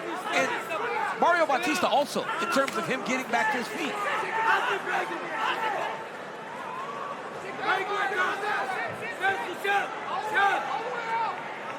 Bautista's got to try to turn. He got out again. Bautista just does not stop on the bottom. That's giving him a chance to get back to his feet. Never settles. Beautiful body kick by Nurmagomedov, answered by Bautista with a jab. Oh, a nice counter. Oh! Umar's touching him now. Yeah, he is. It's a great way to finish the round if you're Nurmagomedov. Bautista attacks late. Great bounce back after a bad start to that round by Nurmagomedov. What a fight through 2. One, Aspinall versus God is presented by Crypto.com, the world's leading cryptocurrency platform. Third and final round between Mario Bautista and Umar Nurmagomedov. 5 would have been nuts. Yes, it would. And if people don't... Oh! That was close. For people who don't want to respect Mario Bautista, you better put some respect on his name because he's fighting a good fight. Absolutely. He's getting out grappled. But even his pressure and his striking, Bautista looks pretty good. And so does Nurmagomedov. Sorry to interrupt, pretty significant limp from Umar Nurmagomedov as he made his way back to the corner after round 2. Yes, and that is absolutely from the toe hold in round 1. Once it has a moment to kind of settle in, those tendons start swelling, you really start to feel it. And DC, I wonder if Umar... He described to us in the fighter meeting that this fight was going to be easy for him, right? And I really felt like he believed it. And that is not turning out to be the case. It's a good fight. Very difficult fight. Bautista's fighting a very good fight, but, you know, Nurmagomedov is up 2 rounds. Mario got hit with his left hand and thought he got hit, thought they came headbutt. He's like, hey, we good? Bautista's a very respectable guy. Nice double leg there by Nurmagomedov. Perhaps some scorecards could have round 2 for Bautista, but John Crouch wasn't particularly confident. Yeah. Now, even coach, right? Coach knows. Coach will tell his athlete. This level of coach will always be honest with his athletes. So they try to sugarcoat it, but he told them, hey, it was a good round. I don't think we won it, but it was a good round. So he wants to kind of encourage his guy to go out there and try to find the finish. But what championship medal from Nurmagomedov to win a round in which he got dropped with a knee early on. John, you talk back to the time he got dropped earlier in his career, and it was that same type of bounce back, right? It's that mental toughness to stay the course in the face of that adversity. Looks like Bautista's been cut open. Maybe it's the ear.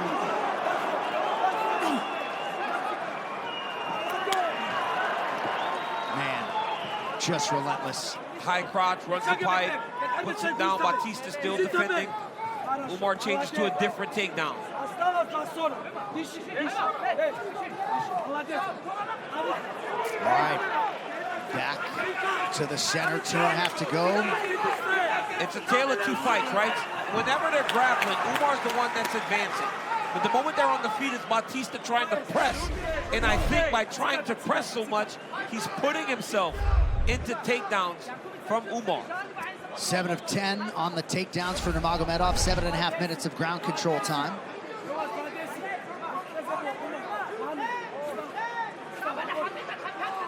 Clock working against Bautista now.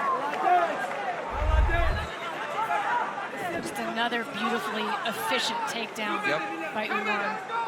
And notice how he attacks the bottom leg. That bottom leg is so important because you can pull the guy back to you.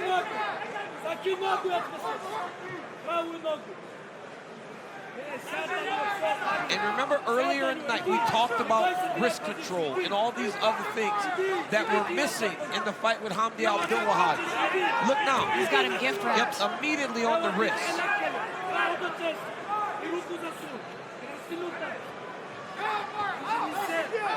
All heart from Bautista. A lot of skill, of course, too, but mentally he has stayed in this fight. This kid will not give up on himself, man.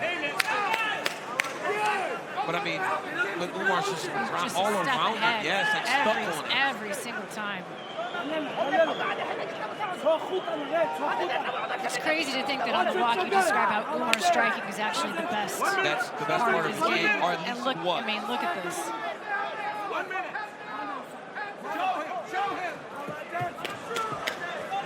Oh, just relentless. Another takedown for Nurmagomedov. That's 10 and counting.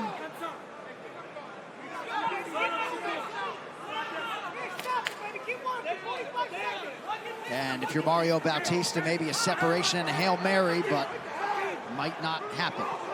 Mario's got to find the hands to the lock to try to break that lock, to try to land something big. And you think about the toe hold early and everything that Umar had to deal with, responding from his first pro loss. What a performance. Yep. Bautista's got to go across for the win here. Yep.